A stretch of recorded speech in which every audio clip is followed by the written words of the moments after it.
second one is they live. So you might want to keep these glasses handy because I want to take a second look at a few things. And some of it it's going to be hard to believe. But as we go through some of this stuff, just kind of keep that in show meets they live.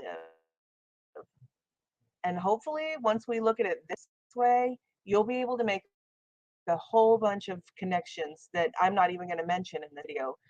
And again, I know this is a long video, but please bear with me and please hang around till the end because this is not a video about just transgenderism. This trans agenda is far more than. So please hang around and wade through the transgender portion to do the other stuff. I'm going to talk about MK Ultra, and I'm going to talk about the Montauk Project, and I'm going to talk. Yes, I will start out with the transgenderism among the aristocracy throughout all ages of history and trace it back to history schools and all of that. Which ties into the Ashkenazi Jews that I was talking about in the last video. I'll even be talking about SRA and all sorts of things. So we gave the public indoctrination system, public education, at least minimum 12 years of our life. A lot of us another 4 years after that in the universities, or 6 years or 8 years. And before we woke up, every time we sat down to a Hollywood movie, we'd give them 2 hours of our life for them to indoctrinate us. We should at least have the same attention span for the truth. Your video is shorter, and honestly, that's the exact opposite of what God to do. That's a huge problem in the truth community is sound bites. So we have little pieces of truth just kind of thrown out in a big chaotic pile. And you'll see people where people took the time and did a minute video and he called me for unity in the body of Christ. That's a huge part of my calling has been. I wrote about it in my book 15. I know what I'm supposed to do. So please, patience is a virtue. I have to take all of these little pieces of the truth. And in my videos, most of this stuff, most of the clips I use is all stuff seen a million times before.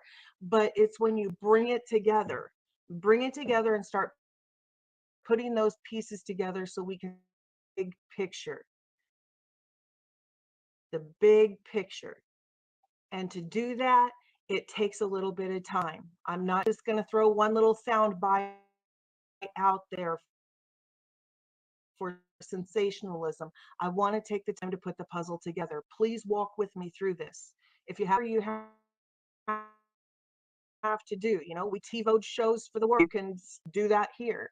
But I think if a video goes over 12 minutes, and maybe it's 2 hours, I think that's a small investment of your life compared to the 12 years you gave to the re-education camps where they taught you their narrative.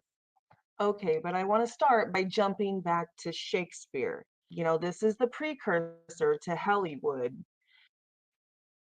During the plays of that era, all of the female roles were played by male actors. Always silly. I guess men do going, as they say, in drag. Shows that years ago in the Elizabethan times, I guess, all of the women's roles were played by men. And these male are this.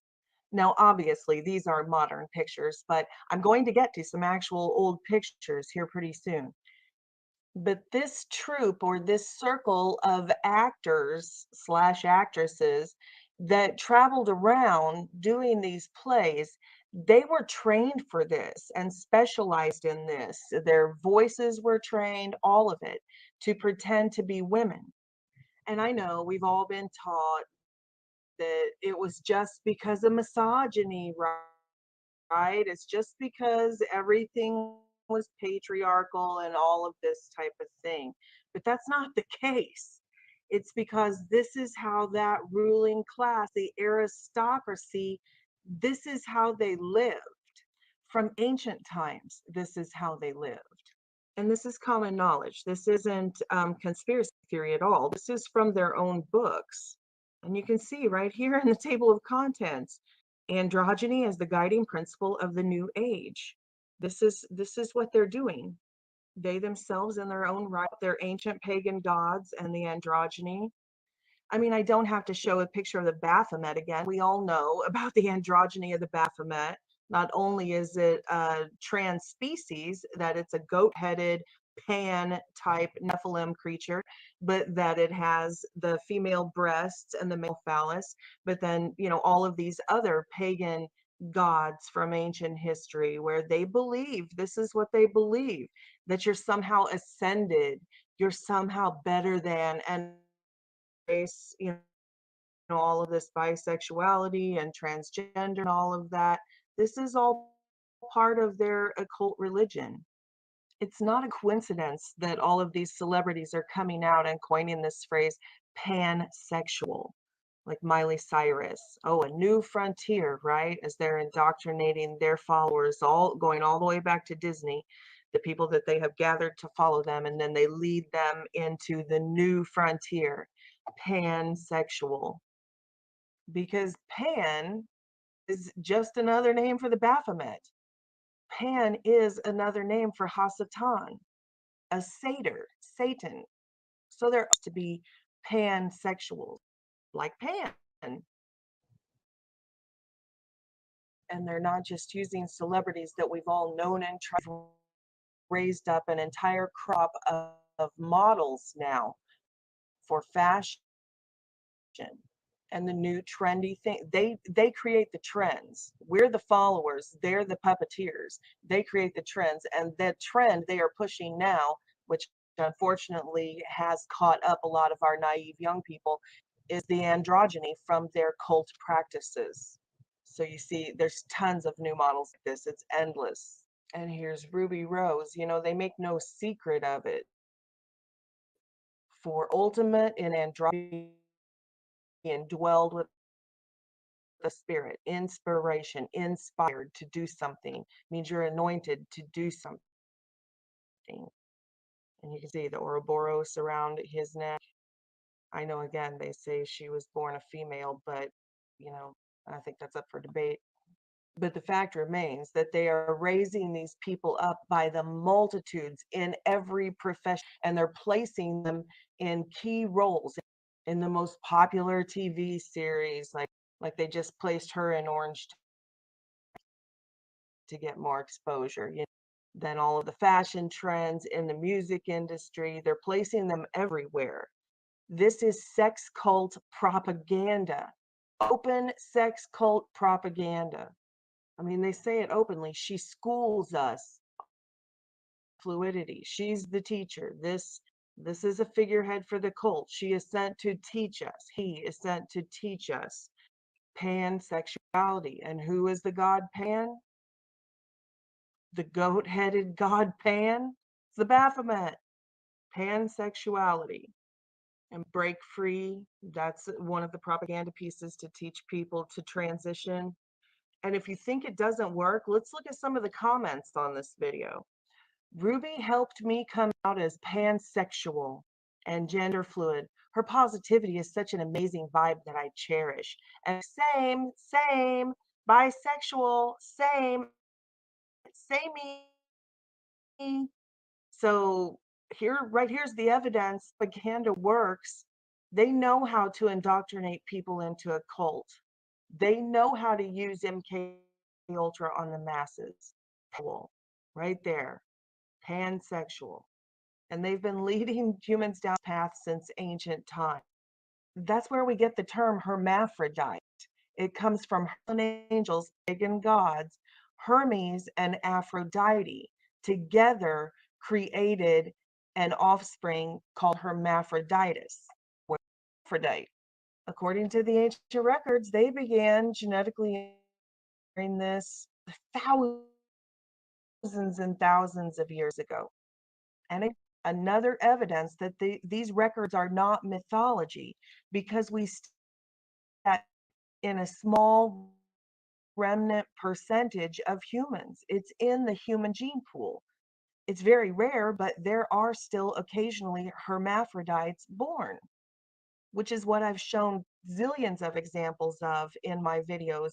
That although it's hard for us to believe because we've been brainwashed into this false paradigm, this mainstream narrative in quote unquote public education, but these entities are real. And when it says that they contaminated the human gene pool, we see that medically. It's video. I point out, like, here's the records that giants existed back then, and then we still see a remnant of that showing up in the human gene pool today. We call it acromegaly now, giantism. Then we see records in the Bible where it talks about this race of Gittites from Gath who had 24 fingers and toes, 6 on each hand and 6 on each foot. And we still see that trait show up in the human gene pool. Again, very rare, but it does pop up. Or Oprah Winfrey, the pitcher Alfonseco, lots of people have 6 fingers and 6 toes. And now we call it polydactyl. And then the Bible records that Esau was born, came out completely covered in red hair, that he was a hair-covered man. And it gives detailed examples about covering his brother's arms and neck in goat hair and goat skin. So about a a hair-covered man, Esau, the descendants of Esau. And throughout history, we've seen in the human gene pool, again, it's very rare. And, we talk about the Nephilim tribes of Sasquatch and things like that, but I'm talking in the human gene pool, see that intermixing pop up. And these are pictures from medical journals. This is a genetic trait passed down family bloodlines. And today we call it hypertrichosis. Point is, all of these beings recorded in ancient times are not mythology. We have the evidence, scientific evidence, who are kept in the dark about everything. But they know about Hermes and about Aphrodite, and they worship pansexual gods. And you can follow it down the lines throughout all of history. So the Empire, and they were very much into all sorts of sexual perversion. Lots of them were into pedophilia and pederasty, as well as homosexuality. Most of the emperors had young boys, you know what I'm saying, in their courts. And we see that follow down the Roman lines as well into the Roman Catholic Church. I mean, this is an article from last summer. This just happened last summer, where the police neighbors complained about this apartment and the police raided it. And there was a giant drug-fueled homosexual orgy in there amongst the Catholic hierarchy. This is real. There's a strain of dynasties that say they descended from the ancestral gods, and that's why they were the kings and queens and royal families and all of that type of thing. Whether it's Aleister Crowley saying that he is channeling, he's saying it and writing about it, or whether it's these new books they're putting out, they're saying, oh, we have formed our new world religion on these ancestral pagan gods from ancient times, with the androgyny and all of that. But it's all the same thing. The Illuminati families are under the control of these humans. And I know I continue to reiterate that in all of the videos, but that's because I see this problem in a lot of the truther community. They're down here, Rothschilds, talking about these people when the real controllers are up here. This is a spiritual battle. It's hidden right in plain sight. They're open about it. So I know this is difficult, but please just take a look at some of these queens. I mean, there's a reason why that phrase was coined. They're laughing at us. Anyway, just take a look at some of the aristocracy throughout world history with new eyes. Here's Queen Maud of Norway. I'll just show them to you. A picture is 1,000 words if you have eyes to see.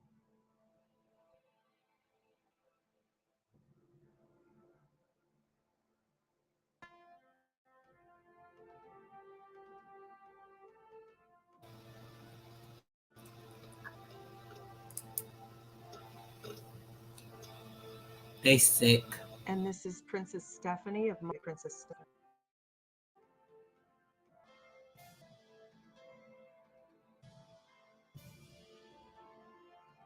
Again, like they taunt us, they mock us. And it's been right in front of our eyes the whole time, hidden in plain sight, like everything else.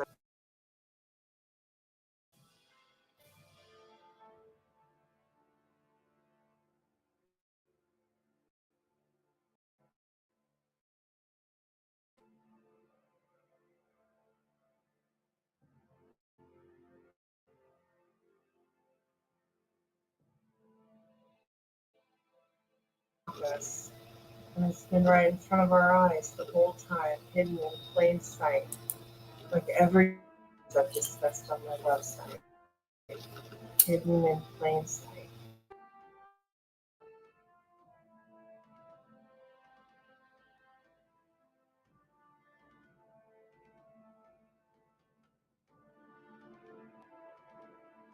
Okay, you might want to put these glasses on because this one's going to hurt a little. Let's go back and take a look at some pictures from her childhood before up and the fancy gown.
Heartbreaking when they market themselves to us as stars and the people's princess, all of these types of things. I know this is really difficult. This is a tough red pill to swallow. When they market themselves to us as stars and we know the people as Princess Diana, princess, and all of these types of things. I know this is really difficult. The death of Princess Diana was just the death of a character. The character she was Diana, and now she has we know as Princess Diana. This character. I showed the video of Obama. David Furnish sister is Elton John's homosexual. The death of Princess Diana was just. And don't get me wrong, I subscribe to this theory at all.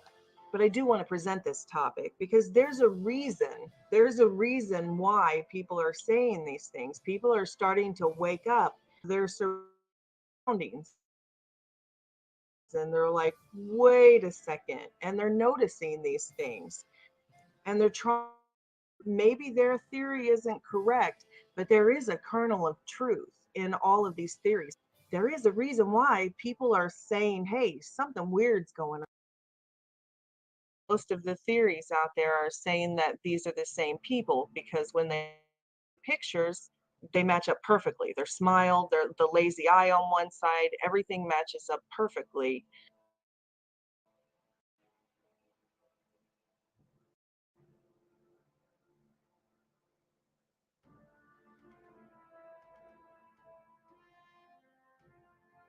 They match up perfectly. Their smile,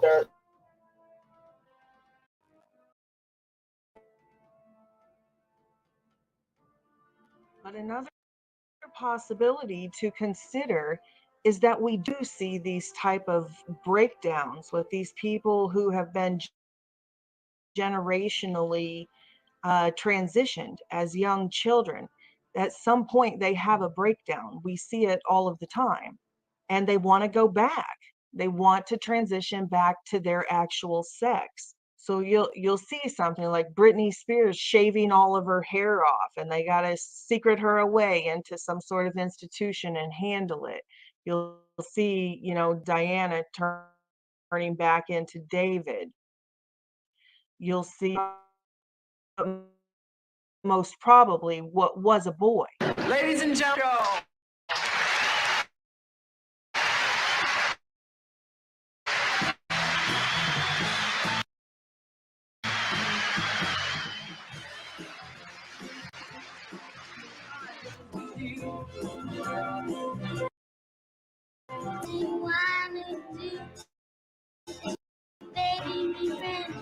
start back from there.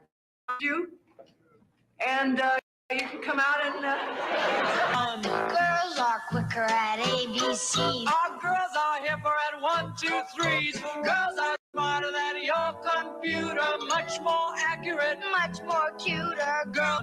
Minds are changing and we're right with them. We're in harmony. We got rhythm. Roles are changing and girls are switching.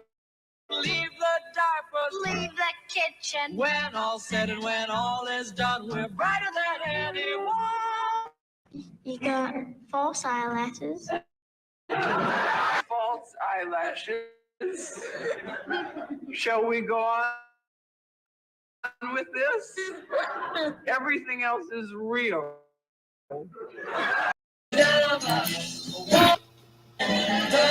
There was a lie Cher told. That was a lie. So something like Chaz Bono would be presented to us for the transgender agenda, that they're like, oh, look, she's transitioning into a male. When if you look into it from the beginning, it seems that she came up through one of these families, and that Chaz was originally a boy and was breaking down and wanted to go back. And I'll go into the statistics on that later on, suicide rates and transitioning back and all of it. Okay, jump back, Diana David, for a minute. This seems completely impossible, but there are lots of other suspicious things, anomalies surrounding this that predate Princess Diana's death. For example, here's a clip of President Reagan slipping up and calling her Princess David. It's only like a 10-second clip, but as always, all of the credits and all of the links will be below in the description box. Have been able to have this affair with Princess David. Have this affair with Princess David. Princess Diane. Time to time, you will see them calling these people by their male names. Here's Obama calling. Distinguished guests, might acknowledge your son Jack. Was the point today. Is anything scary? I'm gonna miss. You know, well, when I get worried. When Michelle's mad. I mean, there's no doubt that the insiders ruling class in these Illuminati families, of course, they all know they are it. So we see that all the time, like the Bruce Jenner thing in Family Guy, long before everybody else knew about Caitlyn and all of that. The same thing with the Kevin Spacey scandal before he came out as a homosexual and all these allegations about pedophilia and pederasty. There was in Family Guy, they know, the people who run in these circles, they know all about it. We're the ones who are kept in the dark. But like the Bible said, all things will come to light. As Jesus Christ approaches, everything that is hidden will come to light. And it is. We're doing it right now. And do you think that the country will see the United States will see the first gay president or the first woman president? We already have it with Obama, so let's just calm down. Got it. you know Michelle is a Sorry, she's a what? transgender. We all know. Oh my God. But there's a deeper issue that has really nothing to do with sex here. There's definitely something strange going on that you would have so many people that look so exactly the same, whether the whole world is a stage and they really are just playing characters and all of this, or whether they are indeed different people, and that it's still really interesting, because why are we seeing so many humans in these ruling classes? You know, this isn't like some guy off the street that looks like Diana. This is one of the ruling class artists, Elton John's boy toy. And there are lots of other examples that we know they're not the same person, but genetically, they look exactly like the same person. And always again in this celebrity status. Like here's one example of the facial overlays, Cyrus, very genetically similar. John Podesta, again, politician for Hillary Clinton, and then Chester Bennington on the stage as a musician. So, I mean, it doesn't matter if they're on the political stage, if they're the pop stars, if they're the movie stars, if they're the royalty, there's something going on genetically here. It's clear. This is probably one of the stranger ones. The world is a stage, and this is all theater. Have you seen the overlays of Just Kavanaugh and his accuser? That's some weird stuff. And then I covered this one in the last couple of videos and a lot more examples like this. But yeah, where we see players on the political world stage from history, and then we see these genetic lookalike on the world stage again now. And people have been noticing these anomalies and doppelgangers and stuff, but they couldn't make sense of them because we didn't have the whole picture. So, for example, another one, people would say, oh, Princess Diana is really a child, or Undine, I'm not sure how you pronounce her name, but this is her. This is the Rothschild. Now, I don't think that, but clearly she is from the same gene pool. I mean, there's Princess Diana, who we Diana is a Rothschild. She's not a Spencer. She's a Rothschild. Now, I don't know if David and Diana are three different genetic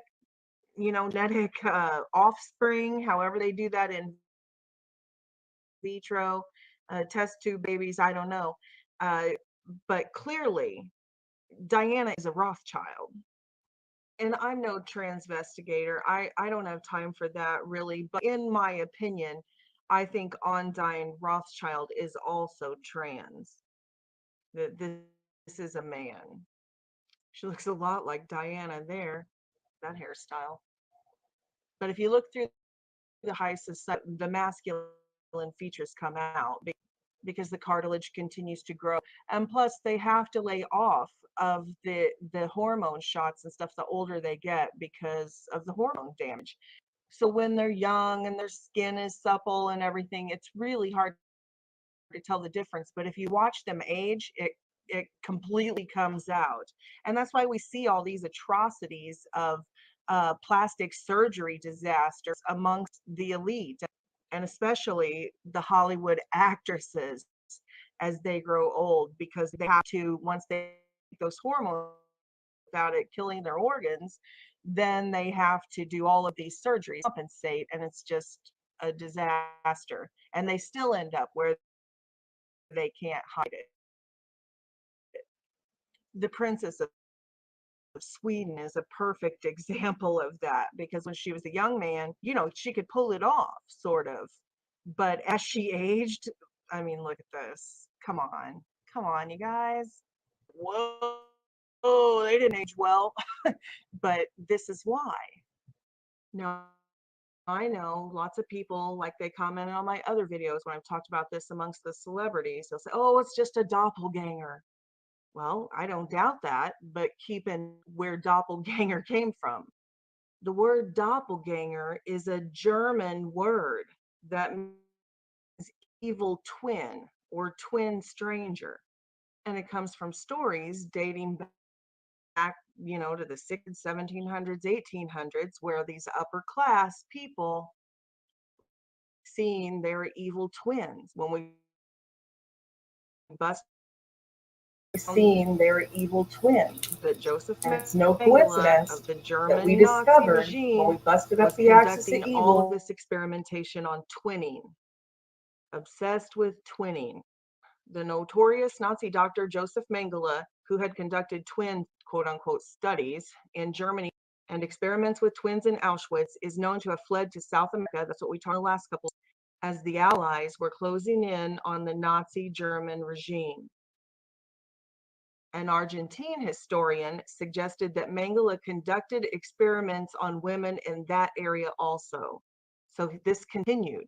It continued even after we found out what they were doing in the camps, this mad scientist research. So keep that in mind as we go forward here. And also keep in mind that the term long before this modern iteration that we call the Nazi regime or the Third Reich. We all know they weren't just a political regime, but literature, you see they're going all over to other nations and manuscripts, going into these caverns, meeting with these quote unquote masters. And we all know who lives underground. Long before the Nazi thing, there was the ancient aliens always been around, going back, the Bible calls them the monsters of ancient mythology. We talk a lot about the humanoid descendants of those, the Gentile races, the Nephilim races, but the book of Enoch records clearly that they also took 200 of the animal species and made genetic hybrids of them.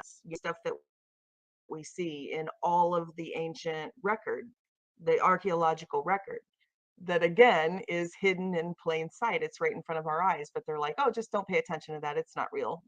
I know they're archaeological finds and it's science, but we don't count that or it. But if you don't ignore it, it all matches up. These ancient Nephilim races, these interdimensional hybrids, they have been doing genetic experiments in this world for a long time. Still to this day, alien abductees report that they're harvesting DNA, they're harvesting fetuses, they're doing these hybrid programs. That's all what the alien abductees say, because the aliens are the demon spawn, they're the armies of Antichrist. Then you see with the Nazis in World War II, all these reports that they were and all of that. And then what do you see in the Nazi camps? Yes, you see their studies in genetics and the master race and the twinning and all of the same demonic things that have been going on all of history. It's just different iterations of the same exact agenda. And now it's endgame time. And we have these deep underground military bases where they brought all of these German scientists over to the United States and Project Paperclip so that we could glean their technology. But all we did was facilitate their infiltration of our nation. So all of these Nazis went right according to Cabal's plan, went right into all of our scientific fields and took them over. And now essentially we're all under the control of Nazis. Look at the professors in the universities. They're all socialists. They're all teaching Antichrist. That was established all by Nazis, Werner von Braun. And like I talked about in the last video with the Ashkenazi Jews, where we get the word Nazi, who do we see running Hollywood, right? The Ashkenazi Jews. So, I mean, they've got us coming and going, but it's all one underlying shadow government or cabal. And I know we talk a lot about the deep state, but this is deeper than the deep state. This thing is huge. And that cabal consists of more than just humans. The kings of the earth absolutely are in a peace treaty with these Nephilim demon spawn and their ruler, Satan.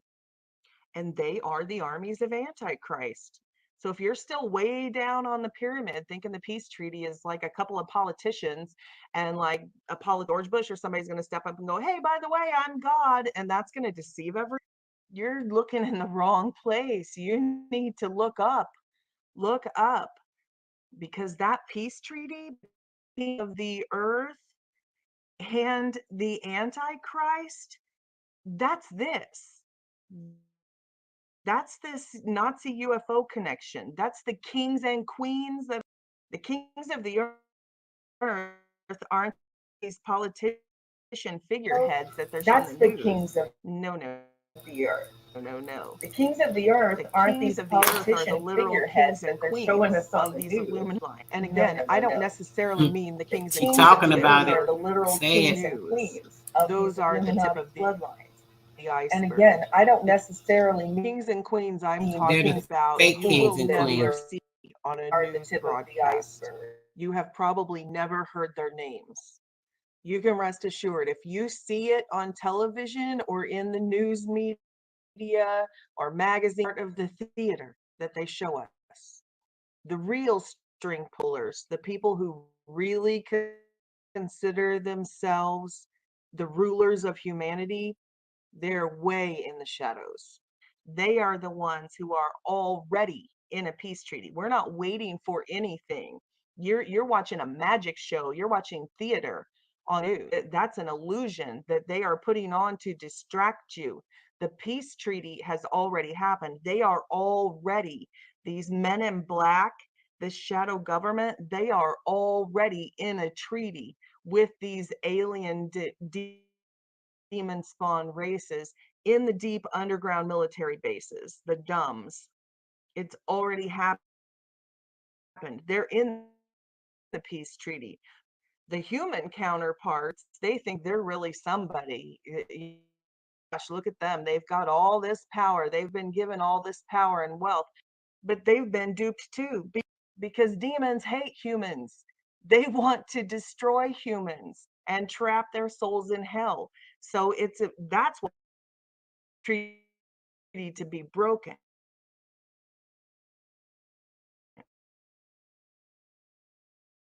Humans enslave mankind through these systems, these human systems, the establishment, and deceived by the demons, because they're not going to be ruling nothing. The end game of the demons is the extinction of the human race. That's how they trap souls, when there are no more incarnations. So all of you people out there that think, oh, well, reincarnation and I got when another there are chance no and I'm more going to balance. incarnations. Hey, you better So go all to of you Jesus people out Christ and there have that him think, pay oh, your well, karmic debt right reincarnation now, and I got because the another time is chance and I'm coming going when to this balance peace my treaty is going karma. to be Hey, broken, you better go to and Jesus. there is going to be UFO disclosure, and they're not going to be your buddies. Kill, steal, and destroy. That's what.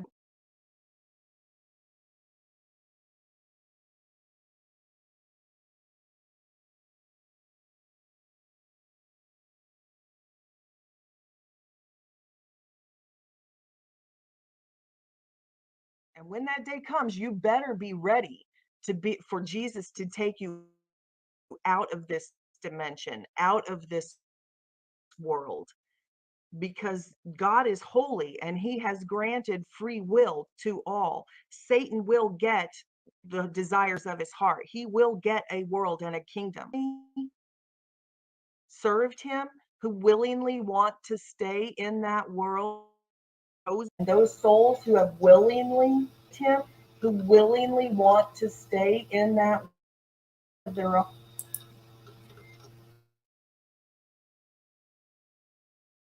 Mixed in.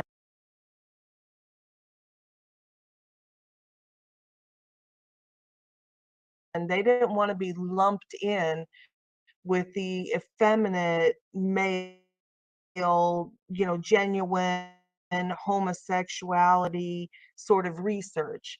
They believed that this was something for the ruling class, because the homosexuality and the transvestite cross-dressing and all of the things that they practiced were part of sex magic or Satan worship. It was part of this SRA that had come down these family lines in this ruling class. And they spoke openly about it, and they practiced that. So there were literally thousands upon thousands of people in the rank and file Nazi party who were arrested for sex crimes during that era. And they ended up being put through these sort of rehabilitation programs in the institutions in Germany. And the genuine doctors who were doing research and stuff had files on all of them. So that was the very first book burning, what we call the book burnings in Nazi Germany. It was actually them raiding the offices and burning their own criminal records for these sex crimes that they had committed, which was mostly homosexual pedophilia. They were largely pederast, like older children, like in the tweens and teens. And I know the pink swastika and that kind of makes you chuckle or whatever, but seriously, this is nothing to be juvenile or immature about. This is a horror. These children that are brought up, the things that these children go through, these MK Ultra SRA programs, it's a crime against humanity, and it has to be stopped. This has to end. This has to come to light. Now's the time for it to come to light. So please view this as we go forward, which is a horror and a crime against humanity. And please realize when I get to the part about the celebrities and all of that, and I show who these people are in our modern era, please view this content in a mature and serious manner. And if you don't yet understand who created what we call the Nazi Party, who was working on this master race and this ruling class, please go back and watch this video that I uploaded 2 videos ago, not the last one, but the one before. It's called Mysteries of the Age to Come, Antarctica, Firmament, Nibiru, Genetic Engineering, Moses, and Jesus. But there's a part in there that is specifically about the Nazi regime. And I know that's an 1.5 hour long video, so you can jump forward to this. Looks like it's around 1:11. I don't know, probably starts way before that though. Anyway, you can cut an hour off of it and get there. And this is really important because we have a lot of anti-Semitism, and people don't realize that where we get the term Nazi from, these Ashkenazi Jews. For you, I can't revisit it right now. These videos are too long as it is. But I lay it all out through here with the Bible verses and everything. And I talk about there's a reason why we see these Jews wearing yarmulkes, and we also see the leadership of the Vatican wearing yarmulkes, because these are all these Ashkenazi Jews. And they come from Germany, the Germanic Goths. That's why we see Gothic. I go through all that. So you can jump forward in this Mysteries of the Age to Come video to about 1 hour and 10 minutes, and you should hit right in there. And I know I'm always pointing back to the other videos, but I don't bring this stuff up because I'm shamelessly self-promoting. I bring it up because all of my videos tie together, and I can't just sit down and do a 200-hour video. It's like a college course. You can't just skip the whole year and then come in for one class 3 months into it and know what's going on. So I get a ton of questions all the time. Oh, this contradicts this, or you contradicted yourself here. And it's because they don't have any idea what I'm about, or what, all of these other videos. So I do my best, because it's YouTube. It's not a college course. You can come in on any video. So on every video, I try my best to make it easy to jump back, to the previous videos that might have information tying into what I'm talking about right there. so that people don't get lost. When you see something like the clip I'm getting ready to play and it says that Adolf Hitler is a crypto Jew, you're like, what? What? No, he hates Jews, right? He was anti-Semitic. And it's like, no, I can't go back and reteach it all. So that's why I'm always pointing back to my other videos. So of course we see them assuming their role in the trans agenda. Priests to be banned from calling God he or the Lord, and bid to be gender neutral. So it's just the typical old bait and switch. They've drawn in a ton of followers who call themselves Christians and thought that they were being taught about the holy God. And now that they, oh, well, we're not going to worship the holy God.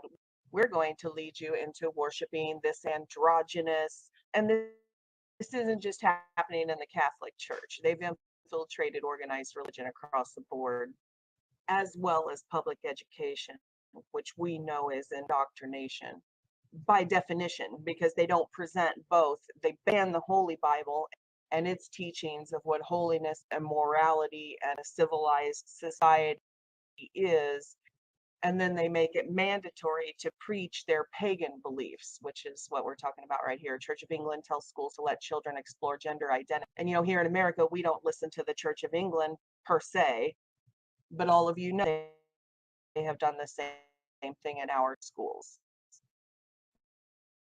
They have made pagan indoctrination mandatory, or are in the process of doing so. Okay, so back to the pink swastika. This was written by Scott Lively.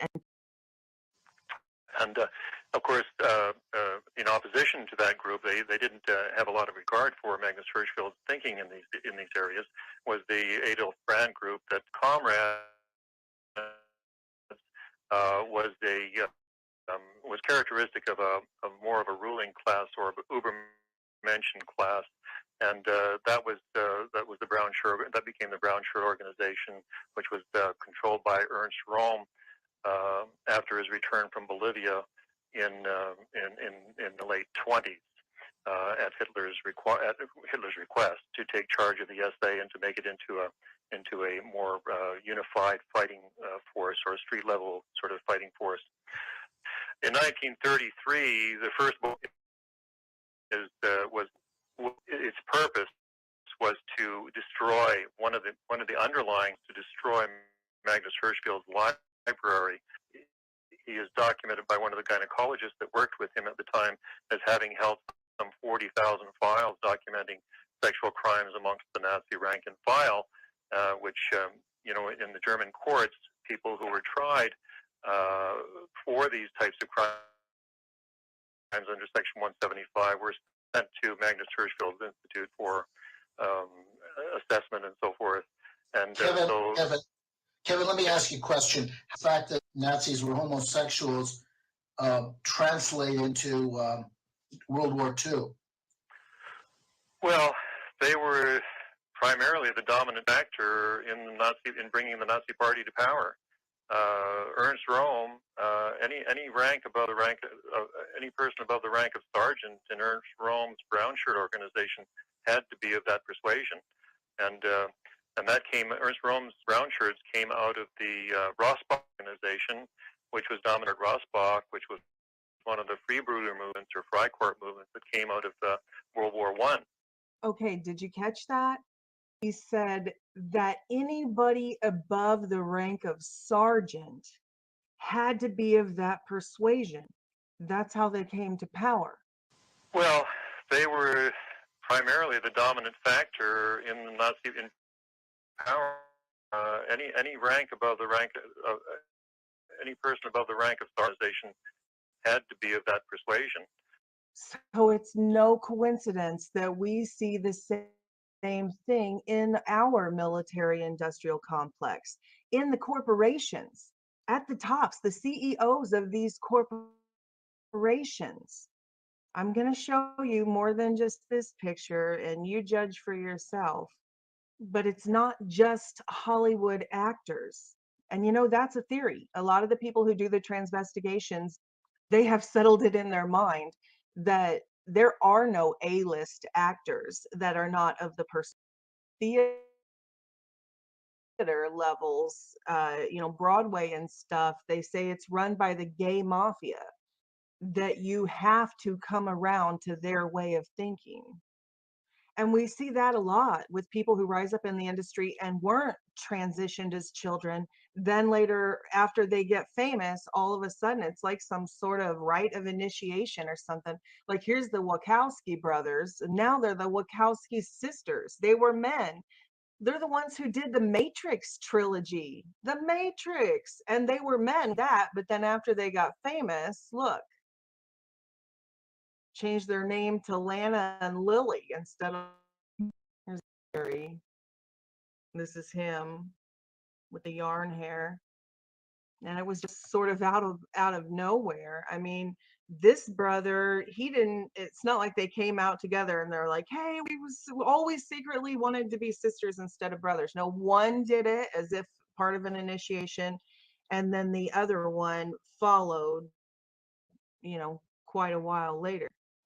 Now, presently, I don't subscribe to the A-lister in Hollywood is transgender and was either changed starting in the womb with shots or starting as very young, infants and toddlers and stuff. But I could be wrong.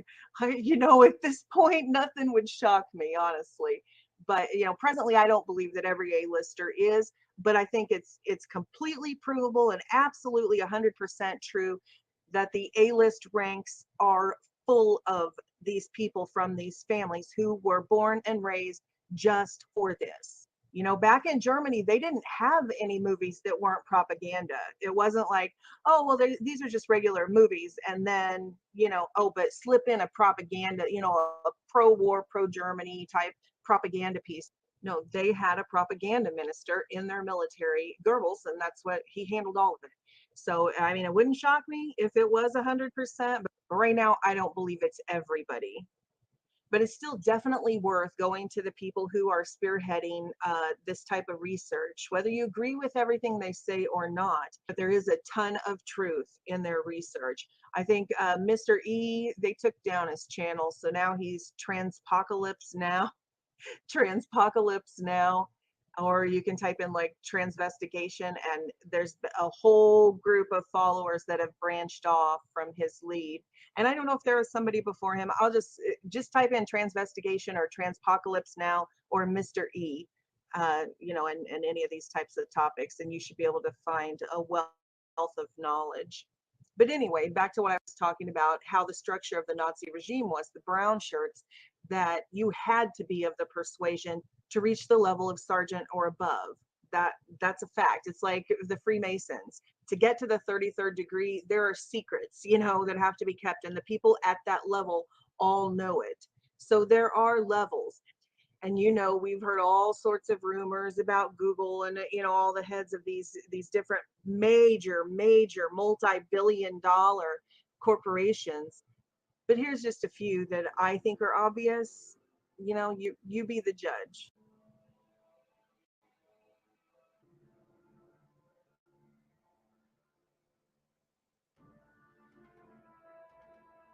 And notice this on the magazine cover, they always do the mocking. Queens, again. Queen, Serena. Queen.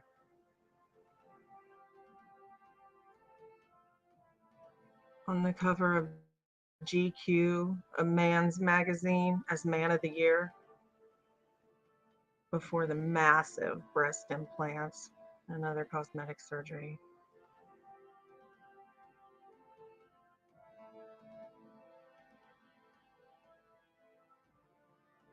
Okay, for the CEOs.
Now, when I get to the A-list celebrities here in a minute, and I do like Sarah Silverman and some of these who are, they're always wearing the feminism shirts. Exactly. They're The icons kids of the can't feminist tell. movement. It's important to know that not just the corporations, but all of these movements are also headed, anybody above the level of sergeant, you guys. When I get into more detailed pictures and anatomy here in a minute, we'll talk about these Adam's apples and stuff. But for now, I just want to run through these and you be the judge.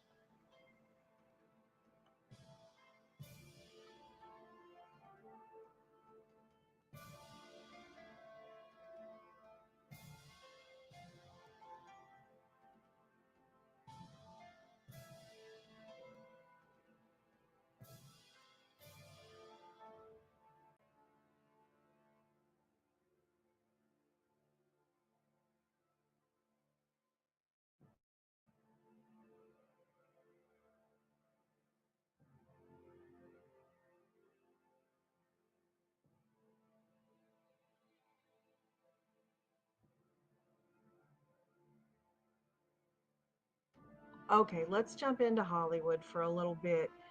Okay, before I go into the ones that we believe are deceiving us, the hidden ones, this hidden hand who are doing this, I just want to show you some pictures of openly transgender male and females that in a 2-minute search on anywhere, on YouTube or on Google, anywhere, you can find multiple articles. These are transgendered males and females who are proud of what they've done and they want to show off, their bodies and stuff.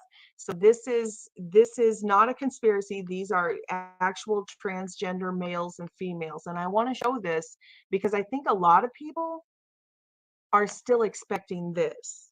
So when they look at these beautiful women or these very attractive men, they're like, there's no way, because they expect, transgenders to still look like the way they did in the royals and the way they did in old times. But we're well beyond that now. Not only do we have all of this plastic surgery where they can alter jawbones, that, nose jobs, everything that all of the Hollywood elite have, whether they're transgendered or not, they all have nose jobs and boob jobs and all kinds of stuff that they didn't have back when the royal families were doing this. So we have this small window of opportunity to see before all of the technological advances to see what was going on. But now it's almost impossible to see because well beyond plastic surgery, now we have all of the hormone treatments, which actually changes your voice. It changes your muscle mass. It changes your hair growth, to grow a beard. It changes everything. Well, not everything, but and then even well beyond that, now they are into altering in the petri dish during the in vitro process. They are altering gender. So we are well beyond this. Now we have a generation of transgenders that are almost indistinguishable. I mean, some of them completely indistinguishable unless you had access to their medical records. So anyway, let's just take a look at some openly transgendered people so you can get an idea of what's going on today. Now, this is a woman that wasn't transitioned in the petri dish. So you can see how much progress they can make without even messing with a person genetically. I mean, this is another woman. And again, this is not anyone who was altered genetically in the petri dish. This is just from the hormones and plastic surgeries and stuff available to common people. And these aren't multimillionaires and billionaires like the celebrities, and they have access to all of this sort of medical stuff. And this is what I was talking about. See, this is just mainstream. This is just mainstream, magazine stuff for transgenders. This is female to male facial surgery, facial masculinization to make the female face appear more masculine. To be used in addition to testosterone therapy, the forehead can be lengthened, the cheeks and nose augmented, and most importantly, the jaw reshaped and chin recontoured, which is one thing we see a lot in them. They'll get the chin dimple, they'll get implants, jaw implants and all this. I mean, it's hard to believe, but this is for regular people. This isn't just for the celebrities. So these aren't multi-millionaires. This is what's available. This is the world we live in. So this is the woman over here with the beard. The only reason this picture's here, I mean, lots of people theorize about a lot of men and quote unquote men in Hollywood. I'm not saying that Ryan Gosling is FTM just because he was a Disney kid and came up through this. I don't know. There's no way for me to know. I don't have access to his medical records, but this picture was just juxtaposed against this one to show you that a female can absolutely present just as well as any of these males in Hollywood. So please move forward with us as we discuss this topic, and don't discount it just by looks alone and say there's no way. Well, there is a way. And these are the Hygeras in India, and you can see they look like beautiful women. I mean, this one over here didn't turn out so great, but you know, these, a lot of them look gorgeous, like beautiful women. But these are Hygeras. These are men who dress like women and impersonate women. They cross-dress and do all of this stuff as a worship to one of their gods. And as always, that precisely matches the historical records recorded in the Holy Scriptures, the Holy Bible, in the Old Testament, when it talks about the old world that was wiped out. Is in First Kings and in Deuteronomy. It talks about these. They were the temple prostitutes, people who committed sodomy and cross-dressed, transvestites. Said the men wore women's clothes and pretended to be women, and they did all of this sexual perversion. You guys have read the Old Testament. It always talks about this, and they were sodomites. So in First Kings it says, and there were also sodomites in the land, and they did according to all the abominations of the nations which the Lord cast out before the children of Israel. And in Deuteronomy it says, the women shall not wear that which pertaineth unto a man, neither a man shall put on a woman's garment, for all that do so are an abomination unto the Lord thy God. So, you know, this is where we get all of this simple-minded religious stuff. And I understand why they didn't completely understand what these verses meant, because this is all just now coming to light. So, you know, a lot of people, they like in the Pentecostal movement, they'll say, oh, well, the women have to all wear skirts, you know, because we don't want them to dress like it. No, this is talking about real, true cross-dressing, transvestites, transgenders, that a man shall not put on a woman's garment and commit sodomy. This was what the pagan gods, the fallen angels, this was worship to them. So this is the Hindu god Shiva doing the transgender and the duality and all of that. So this is, like we've talked about for years in all of these videos, that the pagan gods recorded way back in ancient history in the antediluvian world on every single continent are the same interdimensional entities recorded in the Holy Bible as the fallen angels. The pagan gods are the fallen angels. The records match up exactly. And in the Old Testament, or the Old World, the first Earth Age, the antediluvian pre-flood world, God had wiped all of that evil out and started over because of all the contamination of the human gene pool. Said that the thoughts of humans were evil continually. But now we're in the middle of a resurrection of this evil kingdom, where the Nephilim and the Raphaim and the hybrid descendants of them are again the ruling class. In the old world, it said that they enslaved humanity. That's what the book of Exodus is about, and Moses leading the humans out of slavery, out from under the Nephilim Egyptians and all of that. But it's coming back. They're resurrecting that. They want to rule over humans again, and that's what we're in the middle of seeing manifest right now.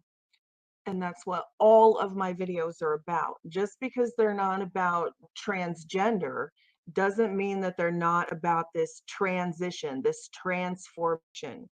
Talk about technology and science, about how they're going 5G and neural implants and artificial intelligence, how they're beaming these frequencies over us to transform humanity into their own image. DNA evidence, and how they're using viruses to implant DNA in us. Any and video pertain to this transformation that we are living in. Even the ones that say Antarctica, I'm talking about these Nephilim races, Nephilim hybrids, trans species. So we have trans species, we have transhumanism technology, we have transgender. all of it is part of the trend, even weather modification. It's all the same agenda. They fancy themselves the gods. This is star worship all over again. They can control the weather at the push of a button. They can turn off the rain. They can flood you with rain. Weather modification and everything. The neural implants, they want to be able to possess humans, to actually possess human bodies.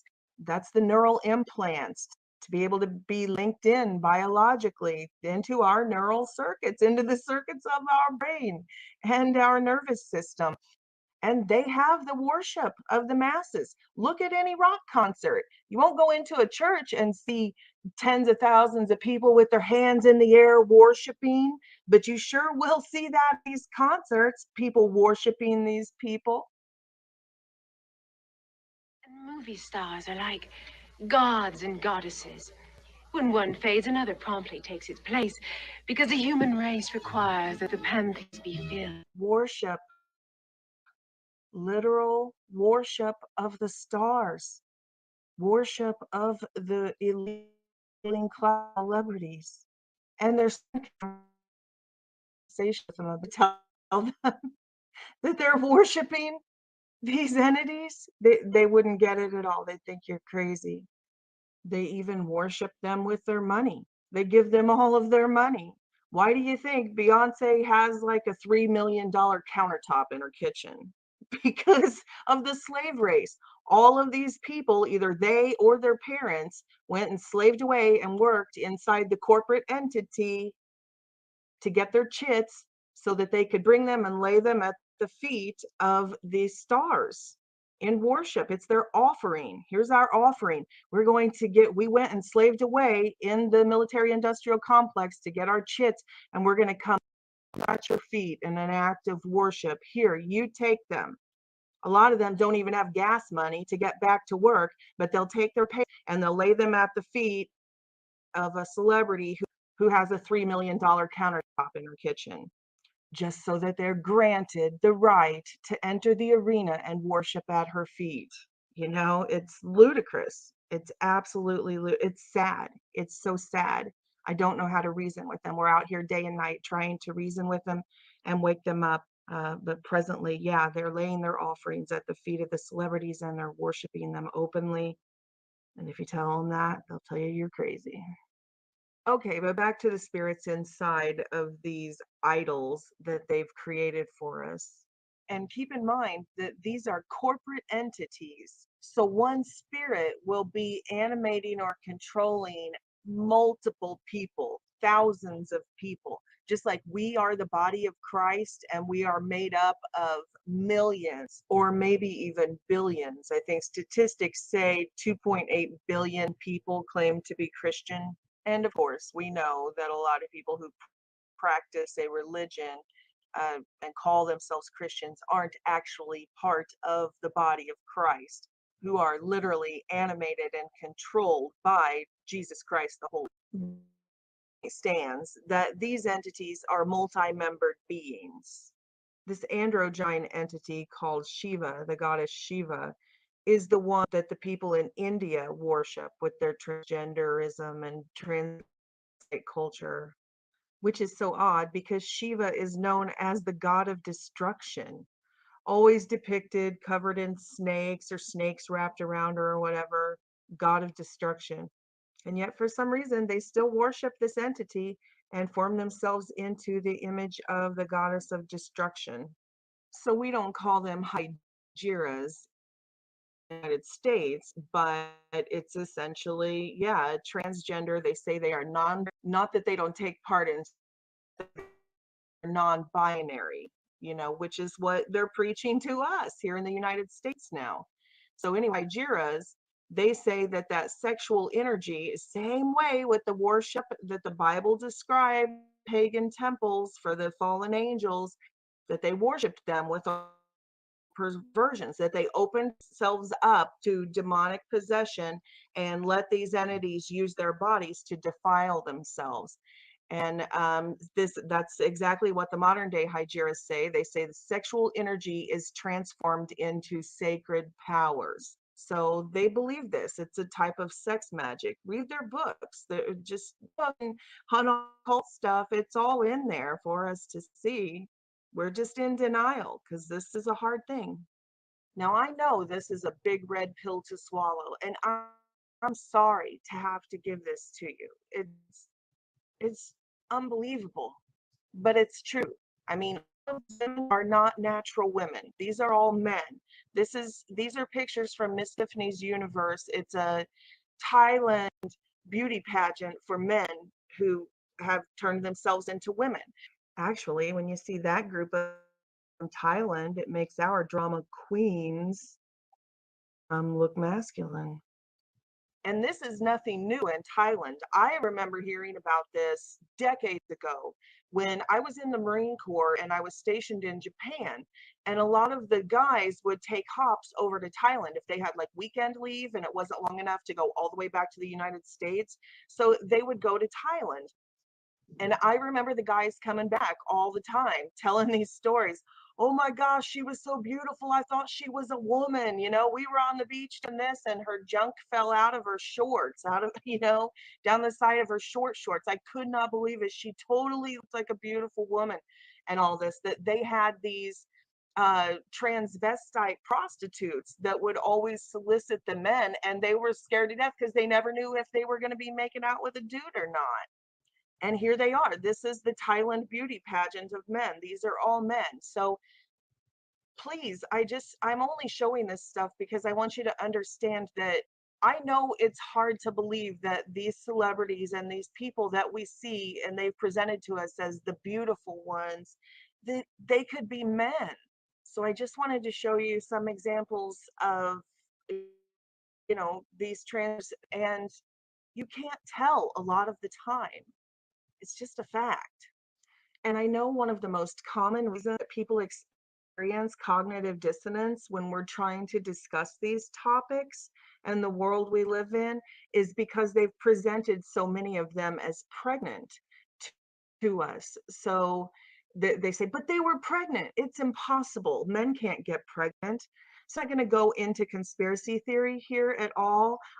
I just want to take a few minutes and show you what the celebrities say in their own words about the inordinate amount of them who are not carrying their own children. They say openly in their articles that, oh, a surrogate carried my baby, or they openly go on the circuit about their in vitro fertilization, admitting that these children were created in a laboratory, not the natural man and woman relations. So this is in their own words. I'm not putting words in anybody's mouth, and I'm not making assumptions. I'm just going to show you the inordinate amount of celebrities who openly say their children were created in laboratories and that they did not even carry them in their own bodies. And before I start, I just want to show you a picture like this. This is another one of those magazine covers. This is Elon Musk's mother. Take a look at that face if you know what I'm saying. And I wanted to go into Elon Musk's family line and who his grandfather was and his lead in the movement of technocracy long before Elon Musk was ever born.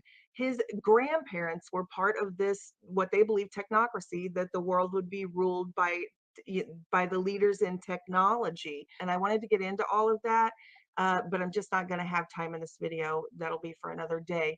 But suffice it to say that Elon Musk was created for what he's doing.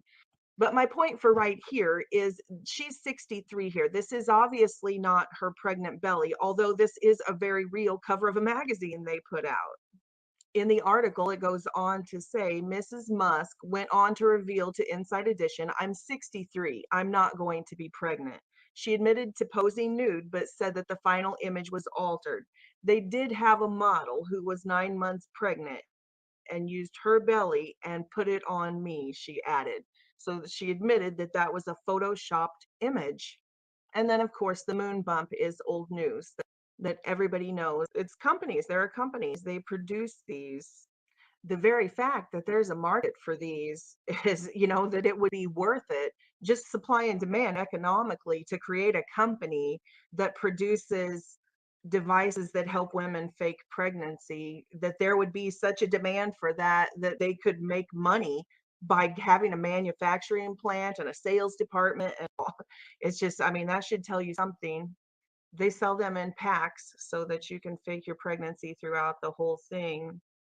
And you've noticed that when a lot of these celebrities get pregnant, they never have any swelling, they never gain any weight. They're, they're just bone thin, except for the baby bump right there. I don't even know how baby could those hips right there. But anyway, if you're a woman and you've been pregnant, when I was pregnant, oh my gosh, everything swelled. My face swelled, my fingers swelled, my hands swelled, my ankles swelled, everything swelled. My swelling had swelling, and but not celebrities. They're just like bone thin model bodies, but that's very common to see that.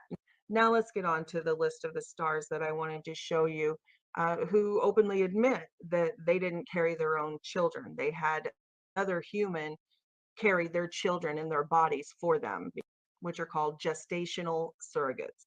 And now don't forget, obviously, every single person who used a surrogate is telling you that the children were conceived in a laboratory, because obviously they're not conceiving children naturally in their bodies and then removing them and putting them in another human. It's a given that anybody on this list who used a surrogate is admitting that those children were created in the laboratories. Sarah Jessica Parker says that her twins were carried by a surrogate. She did not carry them. And in Vogue magazine, she talks about meeting them for the first time in the hospital room. Nicole Kidman says that her second child with Keith Urban was not carried by them. A surrogate carried that for them. And she also has multiple adoptions. And I will talk about these multiple adoptions, and I will talk about the twinning, like with Sarah Jessica Parker, here in just a minute. Obviously, children were grown in a surrogate. And likewise, John and David Furnish's children were also carried in the womb of another human. Elizabeth says that both of her children were grown and gestated in a surrogate who carried them at different times. These were born in 2 different years. So she had 2 different children carried by a gestational surrogate. Juliana and Bill Rancic, their child was carried by another person.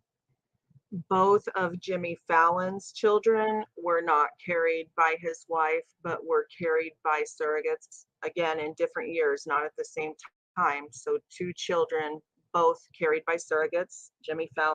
Tyra Banks did not carry her son in her body. A surrogate.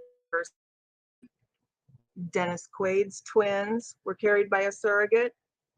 Angela Bassett did not carry her twins in her body. They were grown in a surrogate. George Lucas of Star Wars, his daughter by a surrogate. Matt and publicist Simon Halls have 3 sons that were all grown in surrogates. 3 of Robert De Niro's children were carried by surrogates. And Lucy Liu had another human carry her child as well. She says, it just seemed like the right option for me because I was working and didn't know when I was going to be able to stop.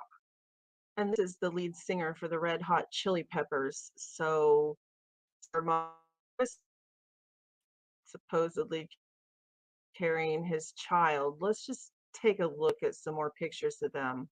There she is. And again, with a little less makeup.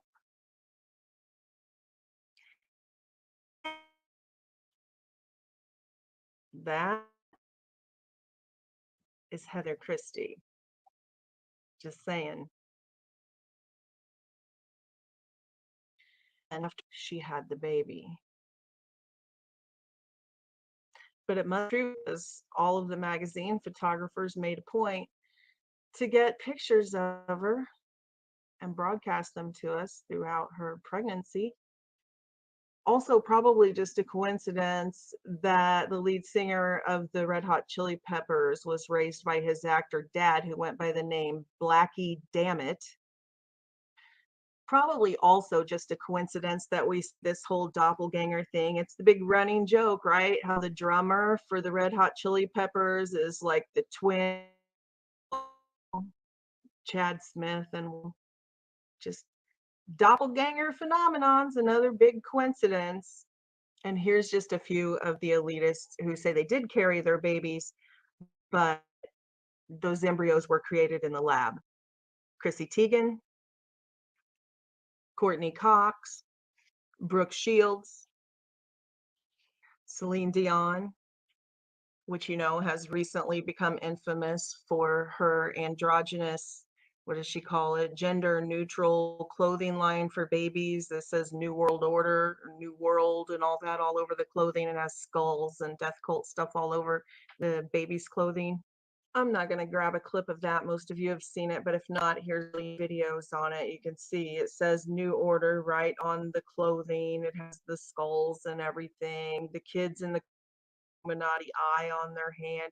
It's really disturbing. The commercial's very disturbing. It's not a children's happy, fun Toys R Us commercial. It's dark. And here's a perfect example of how they're really rubbing our nose in it. They're yucking it up over us. This is a men's fashion show in London. And yeah, they made all the men wear these pregnant bellies. I mean, this is mainstream fashion shows. Talk about externalization of the hierarchy.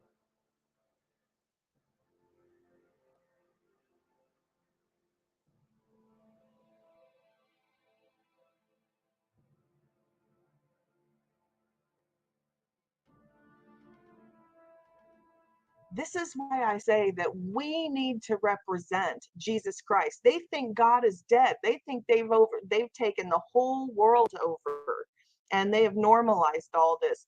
We need to show people that Jesus Christ is alive.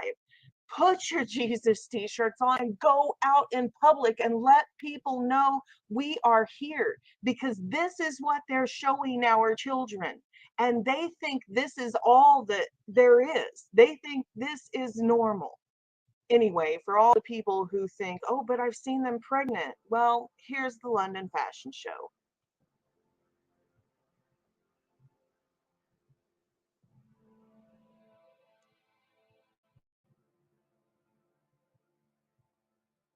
Again, New World Order, New World Baby, the same way with Celine Dion's clothing line. And take a second look at who all of our fashion designers are. You think that's a coincidence? No, these people were created for this. They create the trends, they create the designs, and they broadcast them to us.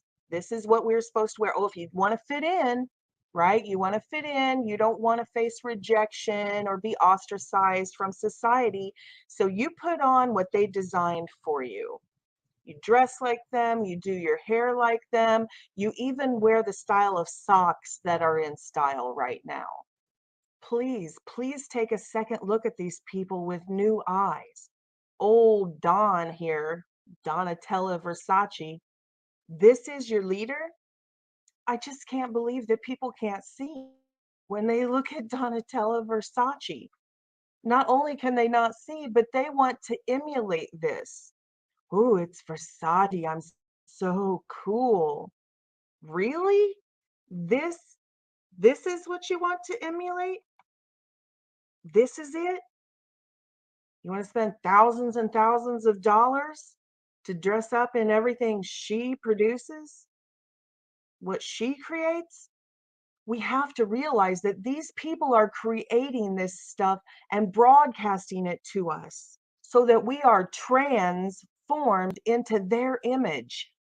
And the whole time they're convincing these mind-controlled slaves of theirs that they're the edgy, you're trendy. Oh, you are so rebellious because look how you're pushing the boundaries. And it's like they're the most mind-controlled, rank and file slaves of the mainstream. The whole time they're like, oh, I'm so rebellious, I'm trans.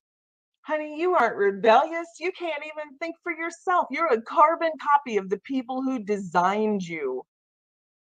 You're doing exactly what the cabal wants you to do. You're wearing exactly what the cabal wants you to do. And now even self-mutilating and cutting off genitalia and all sorts of stuff just to emulate your creators, your puppet masters, these people, the ruling class. But forget skinny jeans. Fashion designers are now pushing female clothing as the next men's fashion trend. For their recent catwalk show, Undercover had these skeletal soy boys parading around in maxi skirts. This fashion designer is portraying men as pigs and dogs. For all these, not only are we under chemical assault from plastic products, foods that lower testosterone, we're mass unwitting participants in social engineering experiment based around vilifying masculinity and demoralizing men.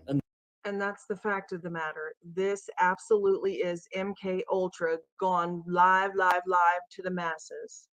They're no longer pulling humans in one by one and doing this trauma-based mind control on them individually. They're broadcasting it to us, causing great confusion and guilt. You guys know that the SRA victims, the MK Ultra victims who have come forward say this exact thing. They were forced to have these sex magic rituals with other children and confusing their, am I attracted to, I had this experience with the same-sex experience and living with the guilt and the shame and all of that.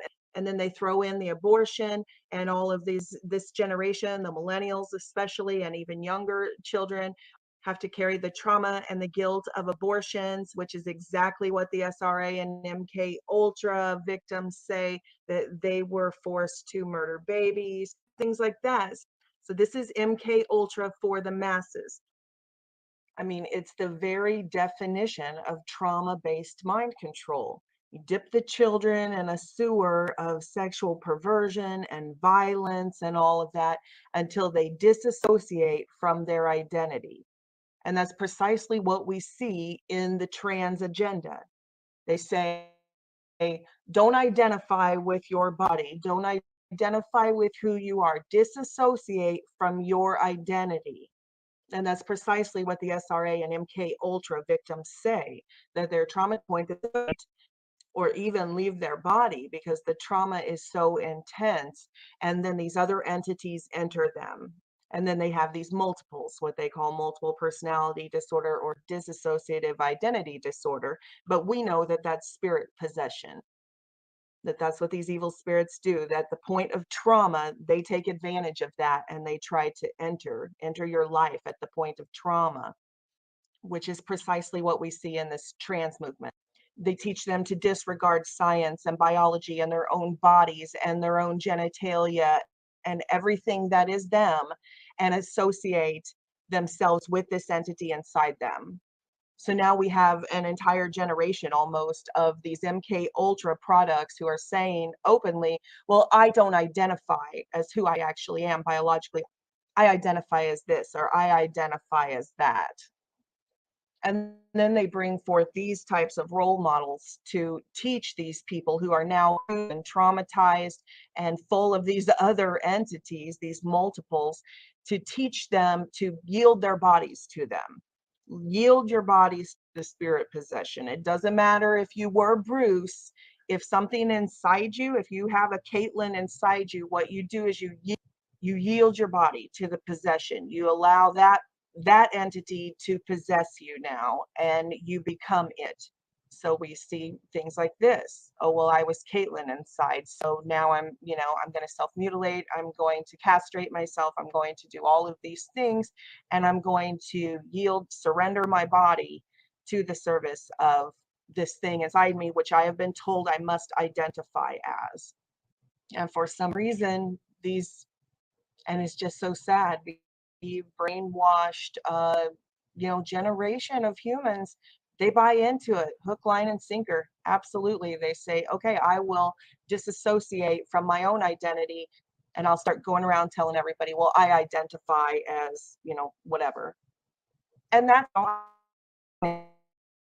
is that they say it should be fluid. So you should let these multiples one at a time, you might be this one day and you might be something else the next day.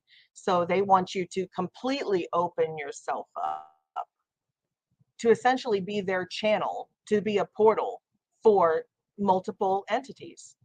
And where they use it individually, do the MK Ultra stuff and make them watch images, how all the whistleblowers said they were made to sit and watch these images and these tapes, this propaganda programming. Now we're so far along in this, they've got the new generations programming themselves. I discussed that at great length in my video, Children of the Beast System. That's the thumbnail with the iPhone slapped on their face like an alien implant. They are literally programming themselves. They're eating it up. They can't get enough.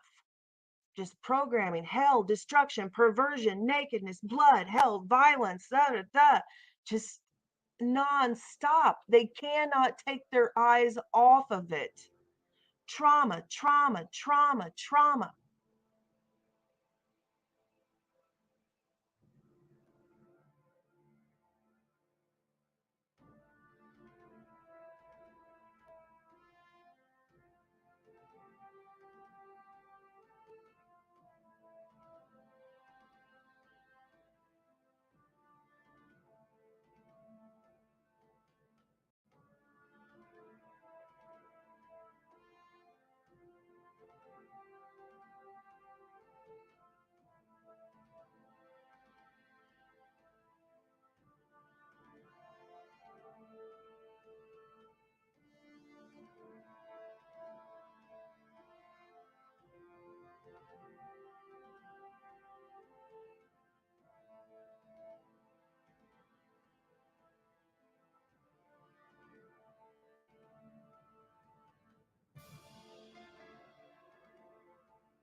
Do you really think it's a coincidence to see and all of them all the way through the magazine covers with queens and that?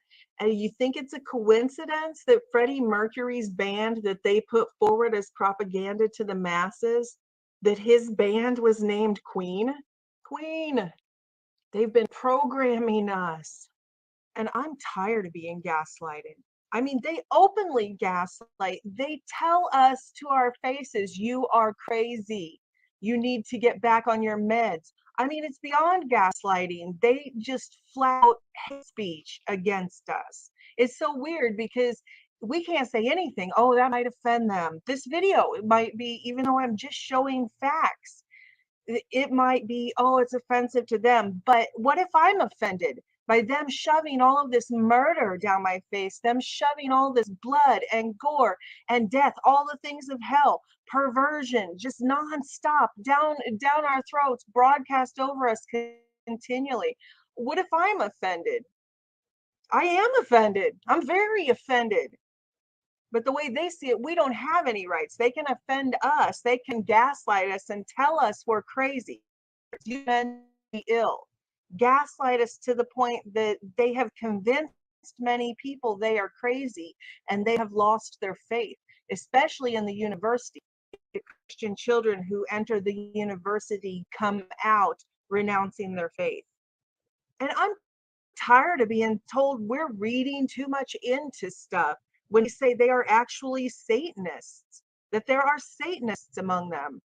I'm not reading anything into anything. They say it out of their own mouths. They put it in their own songs. They sing about it. They write about it. They put it on their albums. Here's just a few examples on the Beatles cover. And then he writes songs that say, imagine there's no heaven.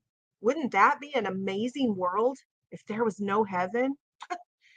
They bash the Bible. They say the most vile things about Jesus Christ. They esteem these Satanists like Aleister Crowley. Imagine there's no. It's easy if you try. What kind of Satanist and sexual deviance would defend such a wicked man? Crowley was taking advantage of little children as a pedophile. How heartbreaking that anyone would think to defend those who would be promoting Satanist Aleister Crowley's work. Crowley imagined a world without God wherein a Superman race would rule over humanity and abide by his satanic credo, do what thou. Crowley, using the hawk-headed god Horus as a satanic symbol of the new eon to come, said, with my hawk's head I peck out the eyes of Jesus as he hangs upon the cross.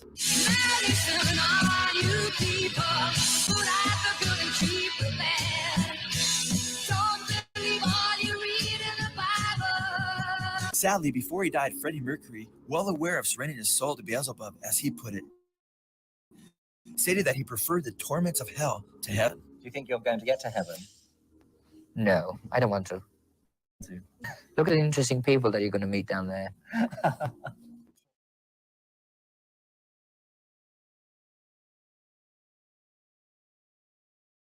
Interesting. But Christianity is borderline illegal in California. Well, then I suppose you also don't know that potbelly pigs have been wildly unfashionable since 2005. Owning a potbelly pig is frowned upon almost as much as being a Christian. Thank you, gentlemen. During our scene, I felt your rubbing into me. And I said, Mom, I am a rich man. I'm a tranny. I'm a man. What surprised people about just now? I'm a man.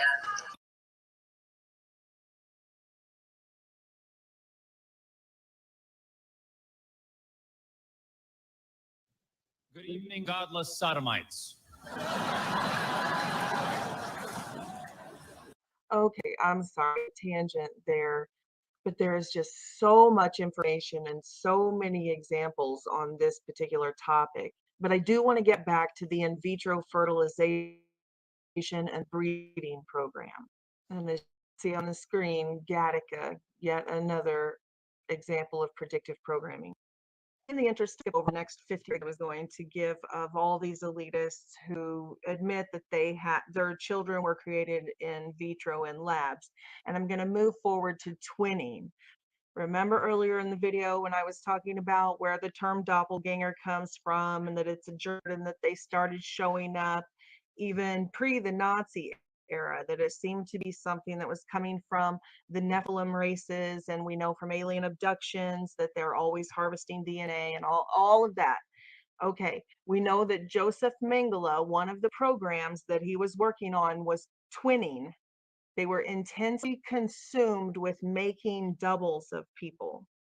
Now we know in modern lingo we would call that cloning, but back then in the 1920s, 1930s, 1940s, it was twinning research. But obviously the Nazis were doing research into genetic cloning all the way back then. And I just want to reiterate that when I say Nazis, I'm not just talking about Hitler and this small group. I'm talking about the Ashkenazi Jews that stretch back thousands of years, that I traced all the way through the Gothic cathedrals and all of that. It's all in the past several videos that I've put up. So I'm talking about the Ashkenazi Jews, which politically were represented by the Nazi Party, and then even after World War II continued on. And for those of you who haven't seen those videos, I also want to reiterate that we cannot be anti-Semitic.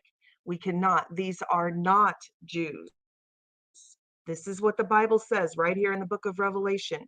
I know your afflictions and your poverty, yet you are rich. I know about the slander of those who say they are Jews and are not, but are a synagogue of Satan. And again in Revelation 3:9, I will make those who are of the synagogue of Satan, who claim to be Jews, though they are not, but are liars. I will make them come and fall down at your feet and acknowledge that I have loved you. So I hate that I have to keep pointing that out, but unfortunately there are tons of people in the Truther movement who are teaching about the Ashkenazi Jews and about the Khazarian Mafia, who also claim to be Jews but are not. And they're leading people astray back into anti-Semitism. So they're leading them right back into that Nazi philosophy. So we have to be clear. These people are, just like it says in the Bible, they're the synagogue of Satan. This is the cabal. They believe that they are the 12 tribes of Israel or the 13 holy bloodlines. They believe that.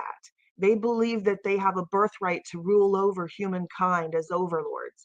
They believe that. This is all part of their Luciferian doctrine, and it has branched off. They've taken little pieces of the Hebrew Bible and stuff, and they've written their own, the Talmud and the doctrines of demons.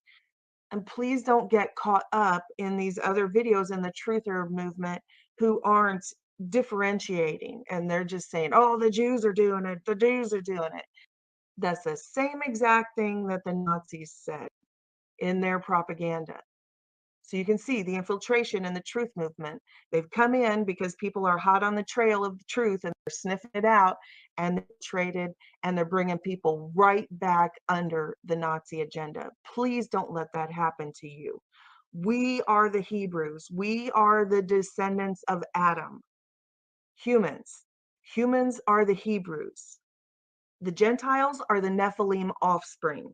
We are not the Gentiles. I know we've been taught that by them, and they've infiltrated the organized religion, and oh, we're the Gentiles. That, oh, I guess we'll be saved. I guess. No, we are the Hebrews. If you're a human, you're a Hebrew. You're a descendant of Adam. The Gentile races, it's really clear. It talks about them again and again. The Hittites, the Moabites. It talks about where they came from, these pagan bloodlines from these ancestral gods, which were the fallen angels, the Raphaim, the Nephilim.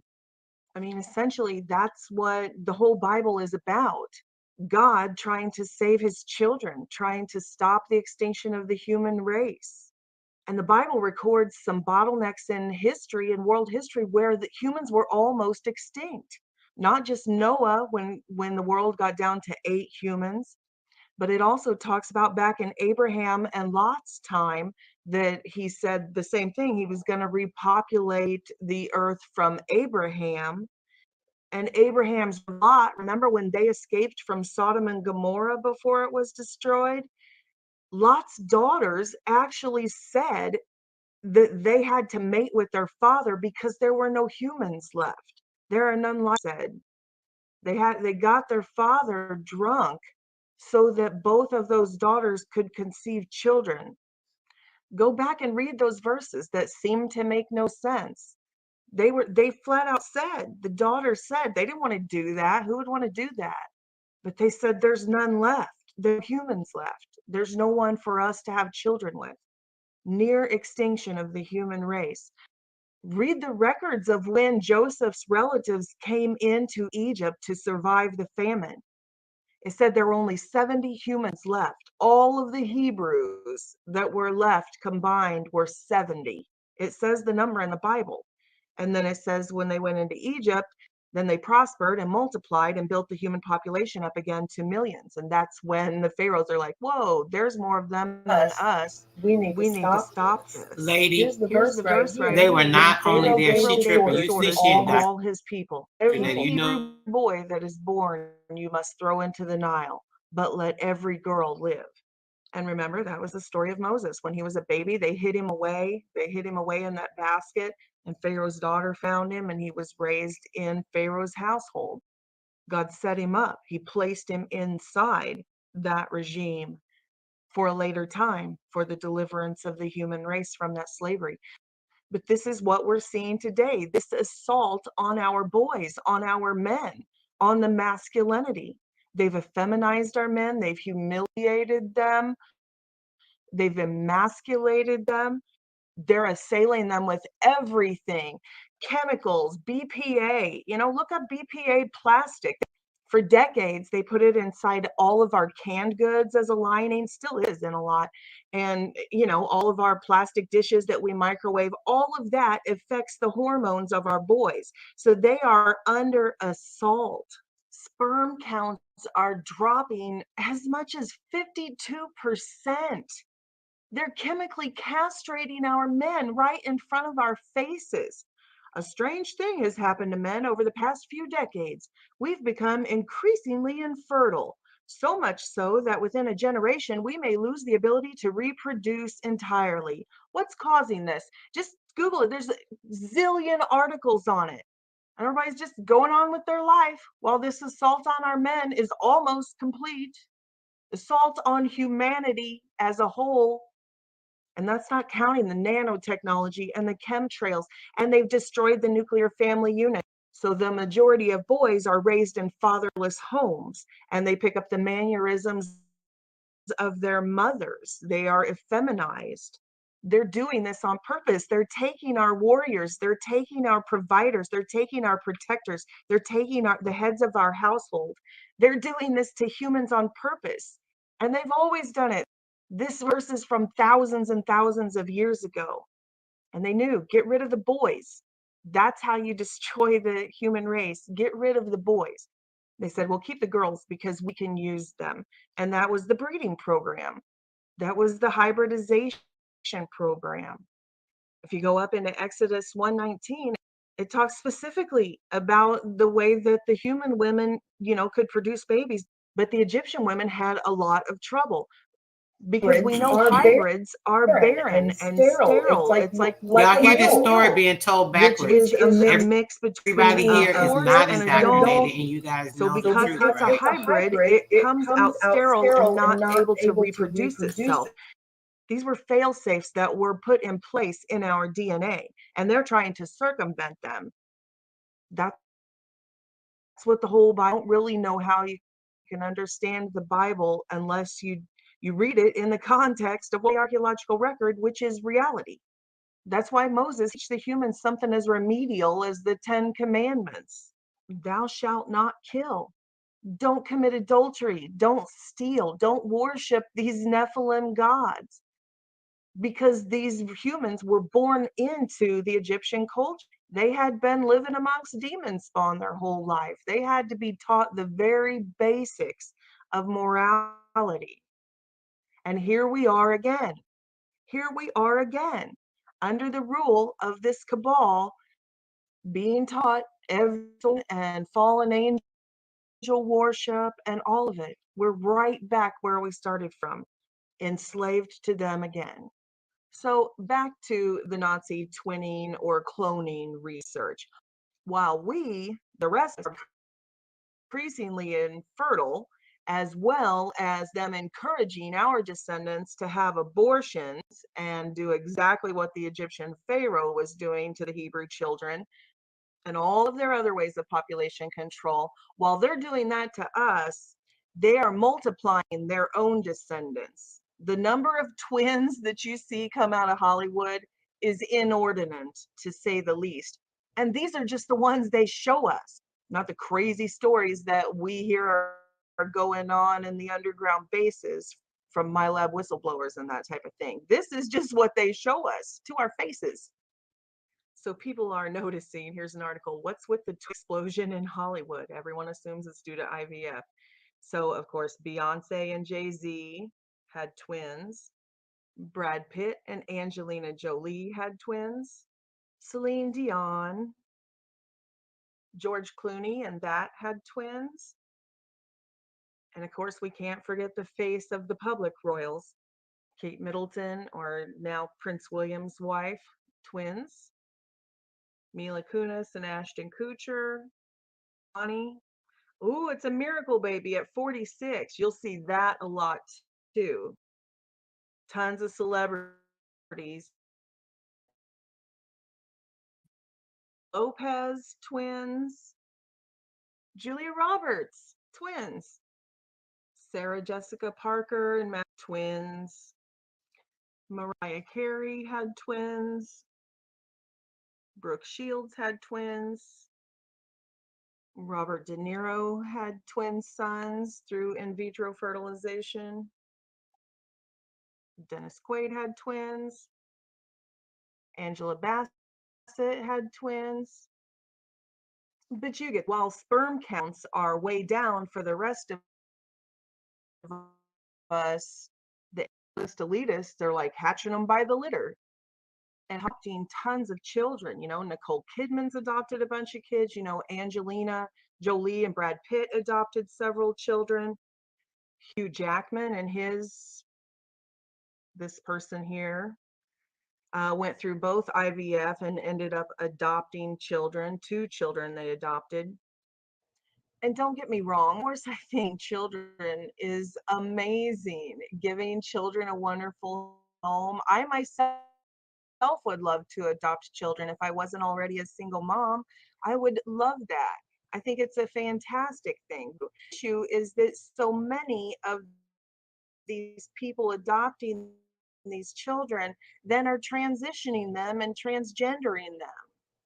Like here, you can go on here and see Charlize Theron, and she says she adopted this young black boy, and now she's making him dress like a girl and telling everybody she has 2 daughters now. You can go, here's the interviews, click on it. And she talks about her 2 daughters, and there's tons of pictures of her dressing him up like a girl. She's transgendering him. She says that he identifies as a girl.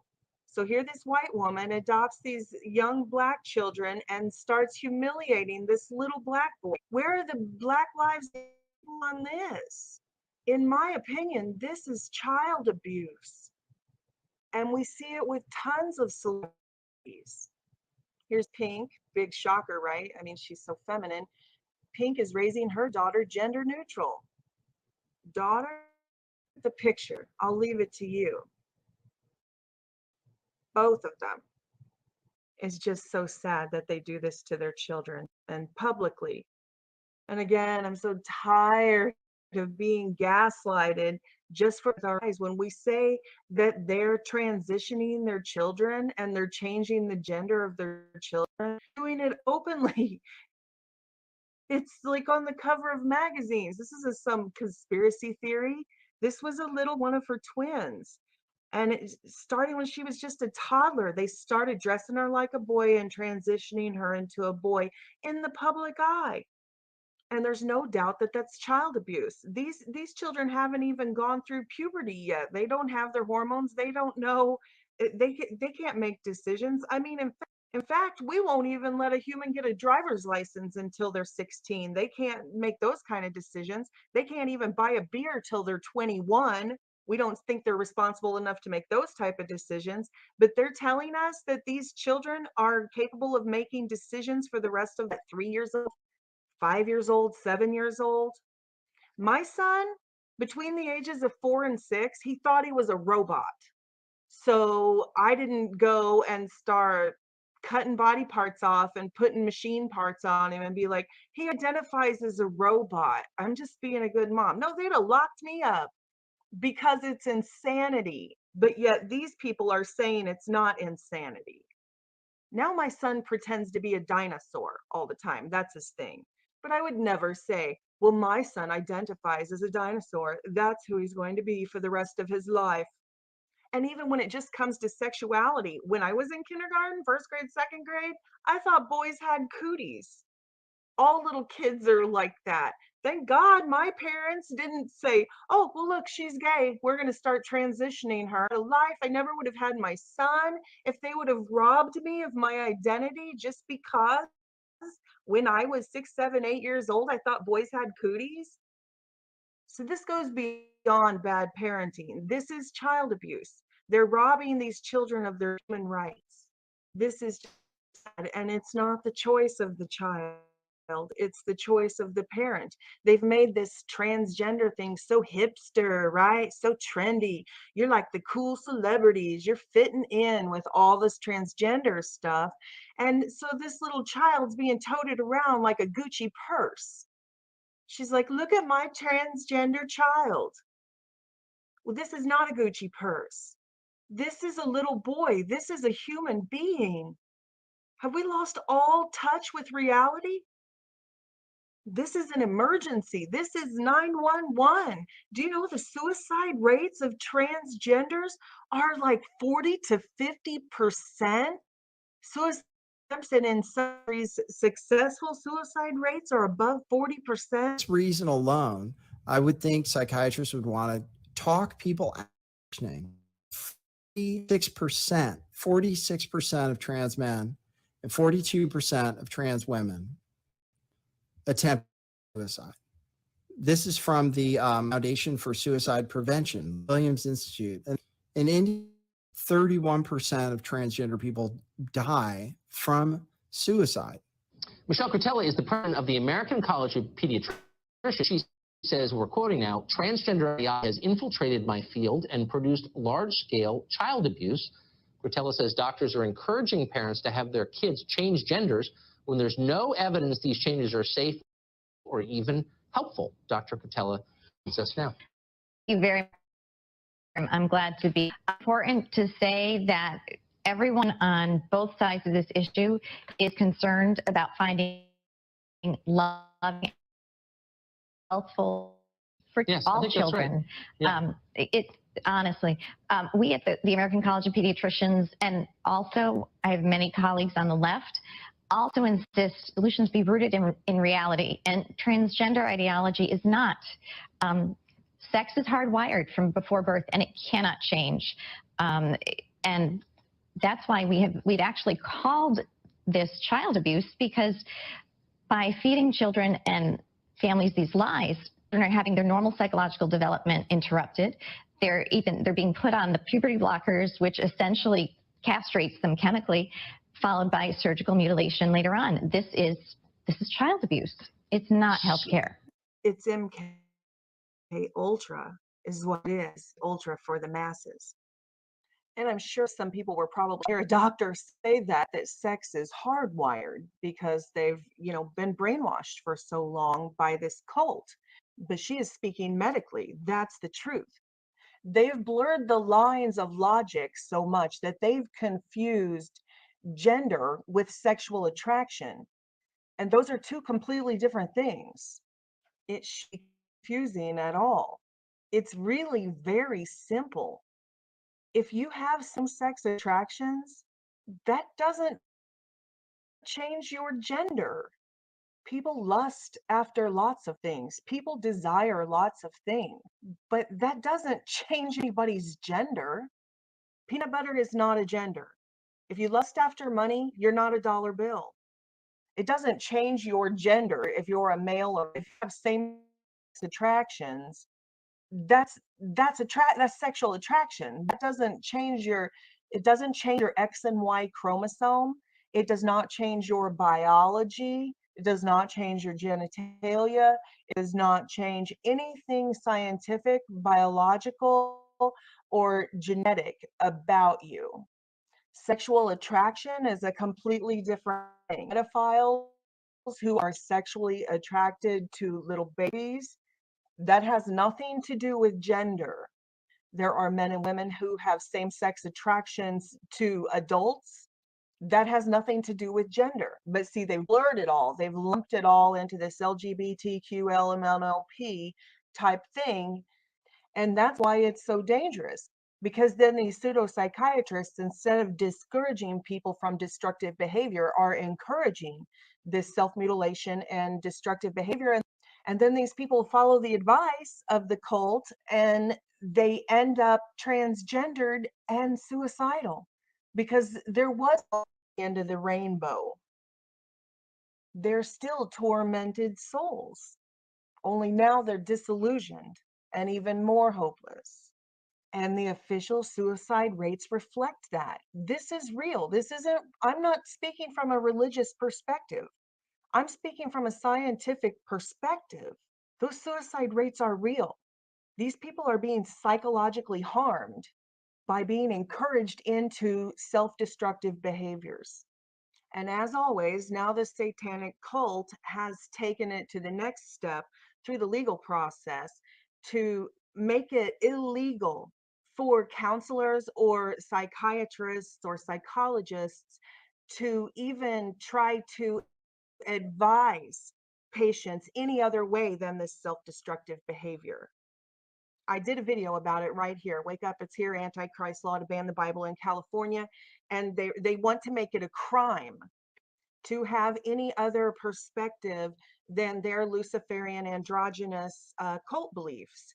So they're saying that it's harmful. They call it conversion therapy, which breaks down to the Christian Bible. You can't tell them that homosexuality is wrong. You can't, because that's so damaging to them, for anyone to influence them in any way other than further down the road of gender confusion and perversion and things like that. So it's California Assembly Bill 2943 that seeks to make it a crime. and outlaw Christian counseling or any, like the clip of the doctor that I just said, and used to there, you can go and look up the articles. 60% of psychiatrists called it body dysmorphia disorder. They believed it was a mental illness when you can't identify with your own body. And, you know, there were cases of body dysmorphia disorder where people would want to cut off their own limbs and things like that.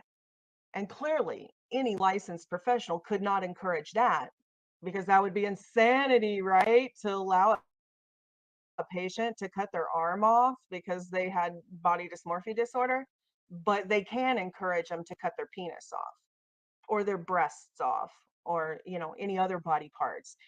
So it's the pinnacle of hypocrisy and it's just illogical. I can't believe it, but people, they're behind this. I mean, this is really a cult. This is happening. It's just happening on such a large scale, it's hard to imagine. So you can trace this as far back as you can go into theater. And then even before the invention of the television at the theaters, the silent movies, you see it.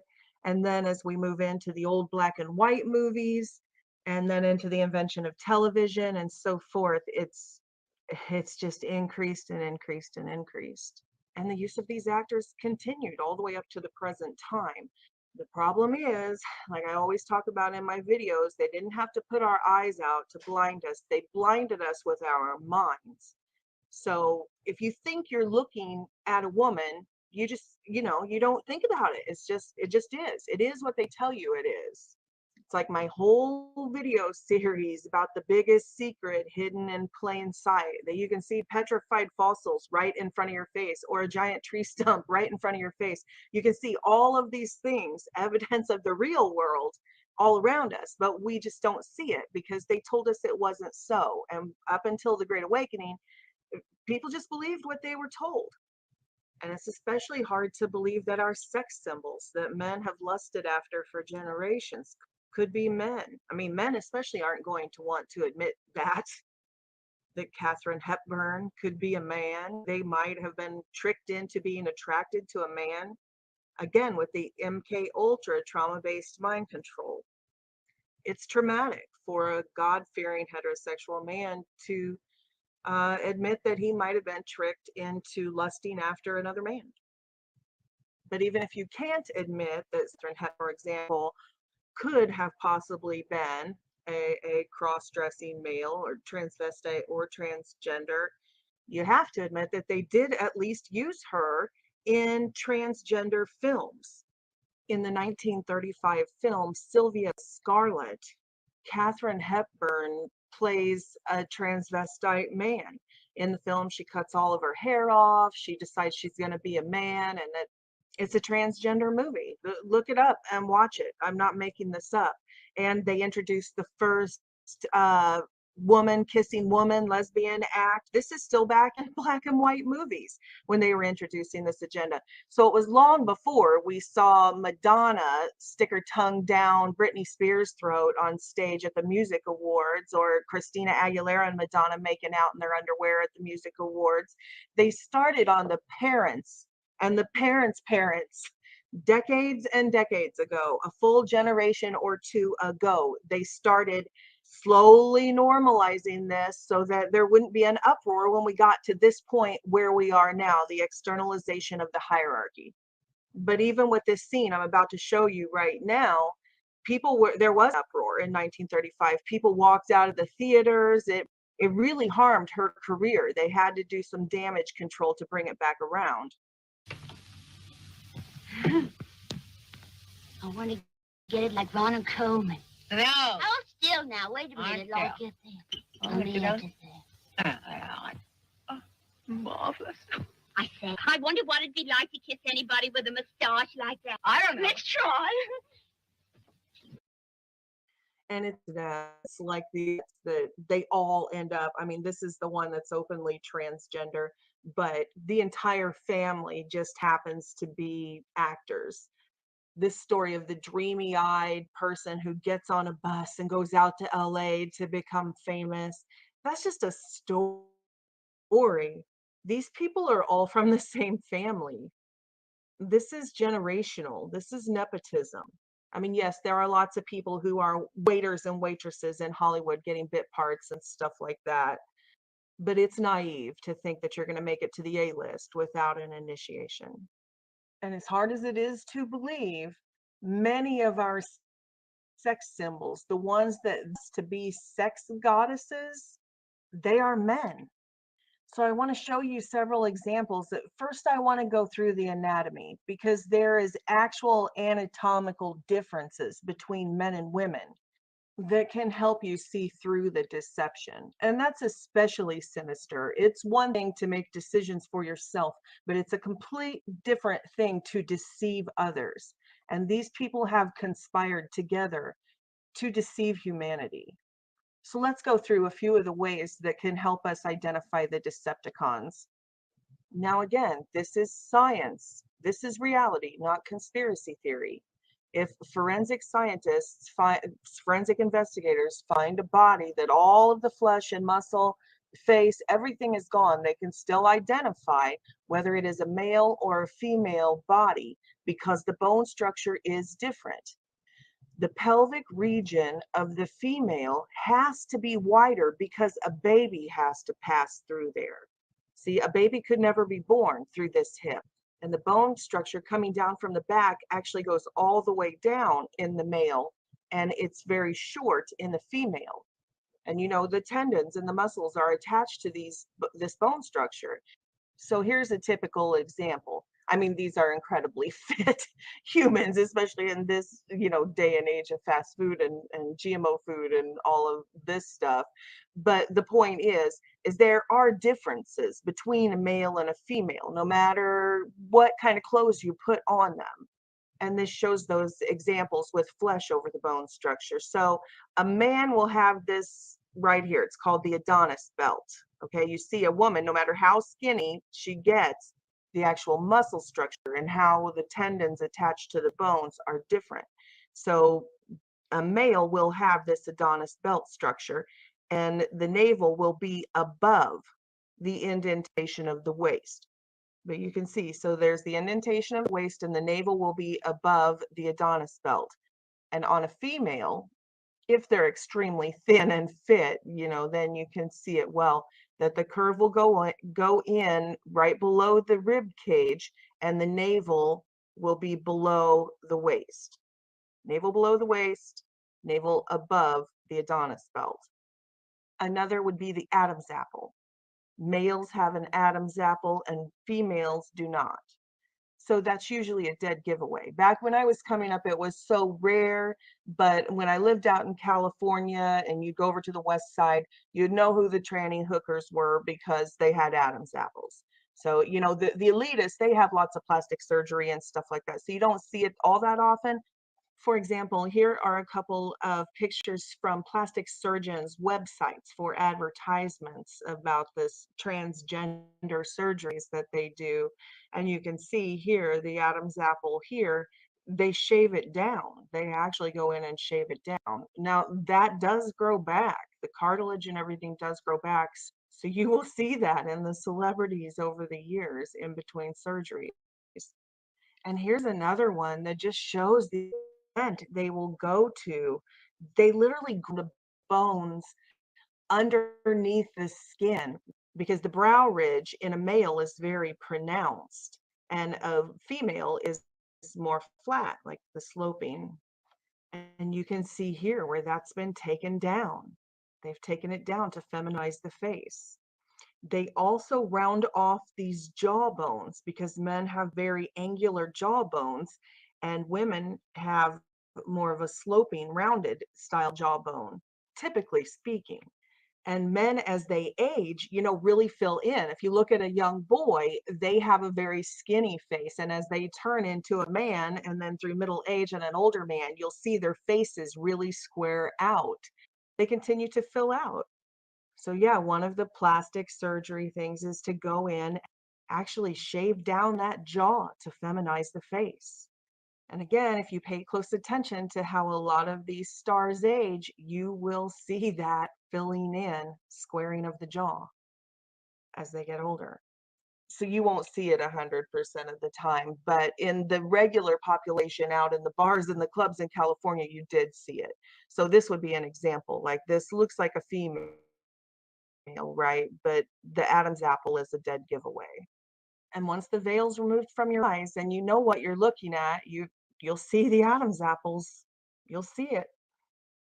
You can absolutely see it if you pay attention, especially if you go all the way back to some of their younger work before they were A-list.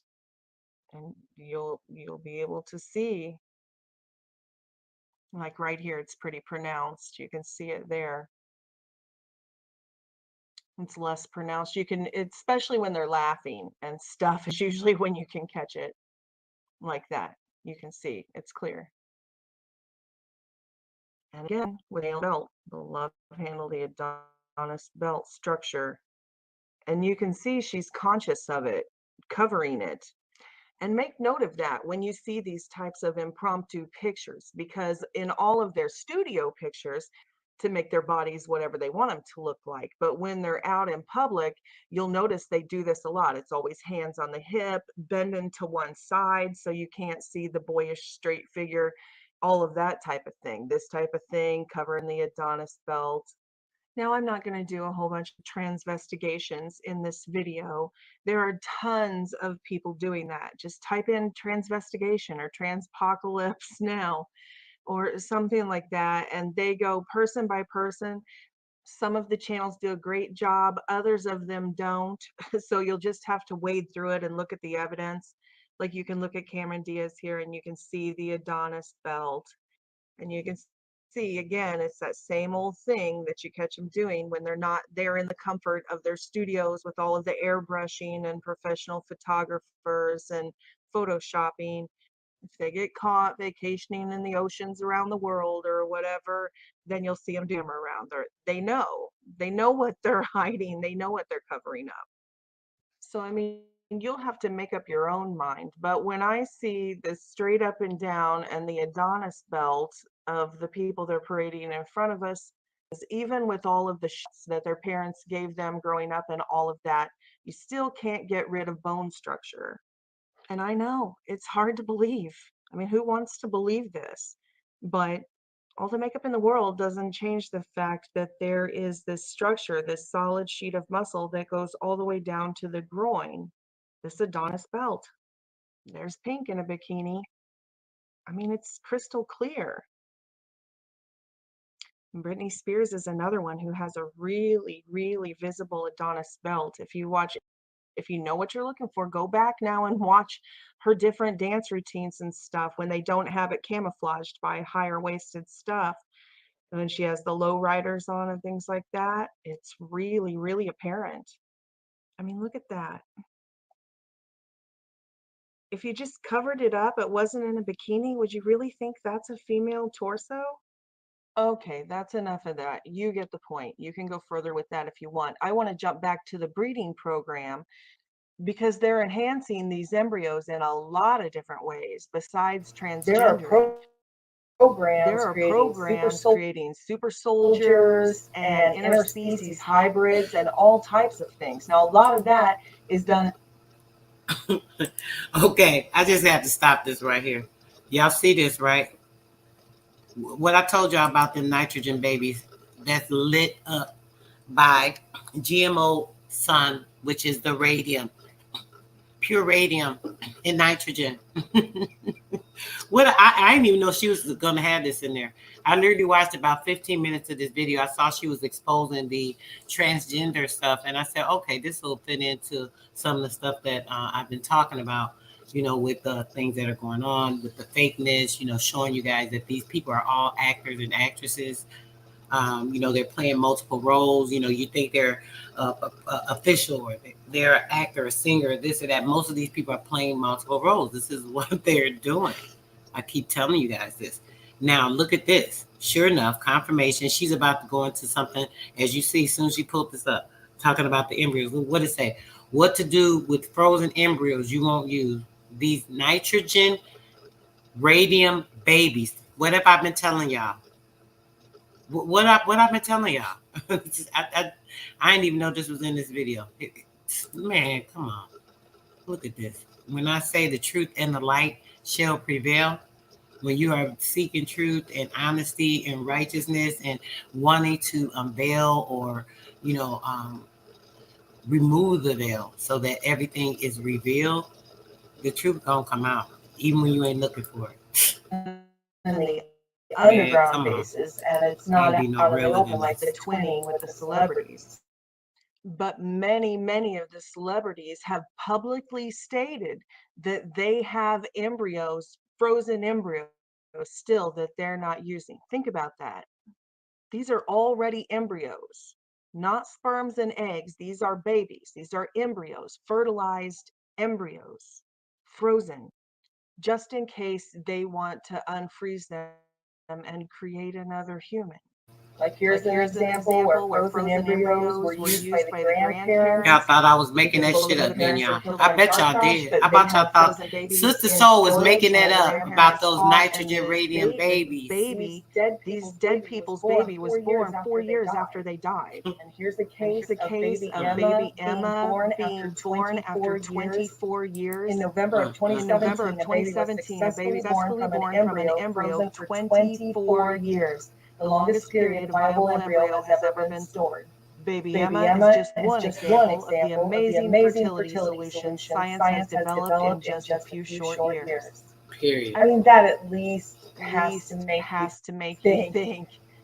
Could there be anything besides plant seeds in the New World Order? Didn't I tell you about that last week? How they got all those plants, those plant seeds they have stored in these banks for some sort of doomsday event. But when we're talking about embryos also being frozen for decades and decades, I don't know. It at least has to make you question. Could there be anything else being stored in this giant freezer in the Arctic? There's no that all of this transagenda, the trans movement has a lot of bleed over in the fields. They seem to keep it all in the family. And now Brad Pitt is seeing, or at least was seeing, this MIT professor who is leading the transhumanism movement. Transhumanism as well. And Neri Oxman just happens to be from MIT, who is leading the movement creating synthetics, not just clones straight from another human cell, another human embryo. No, synthetics created biologically through other means. So although not a ton of these videos are showing the science behind their claims of clones, robotoids, and non-human entities, organic robotoids, things like that, there is science behind it.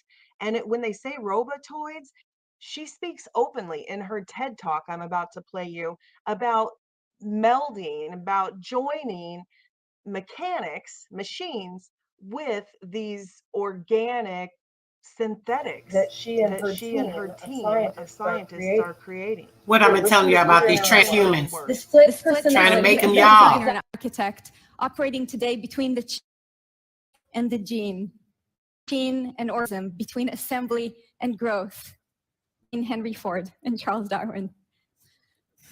My work at its simplest level is about uniting embryo baby her damn self. Look at designers, we must today bring into account not only the logical. So from nature-inspired design to a design-inspired nature. We live in a very special time in history, a rare time. A time when the confluence of 4 fields is giving designers access to tools we've never had access to before. These fields are computational design, allowing us to design complex forms with simple code.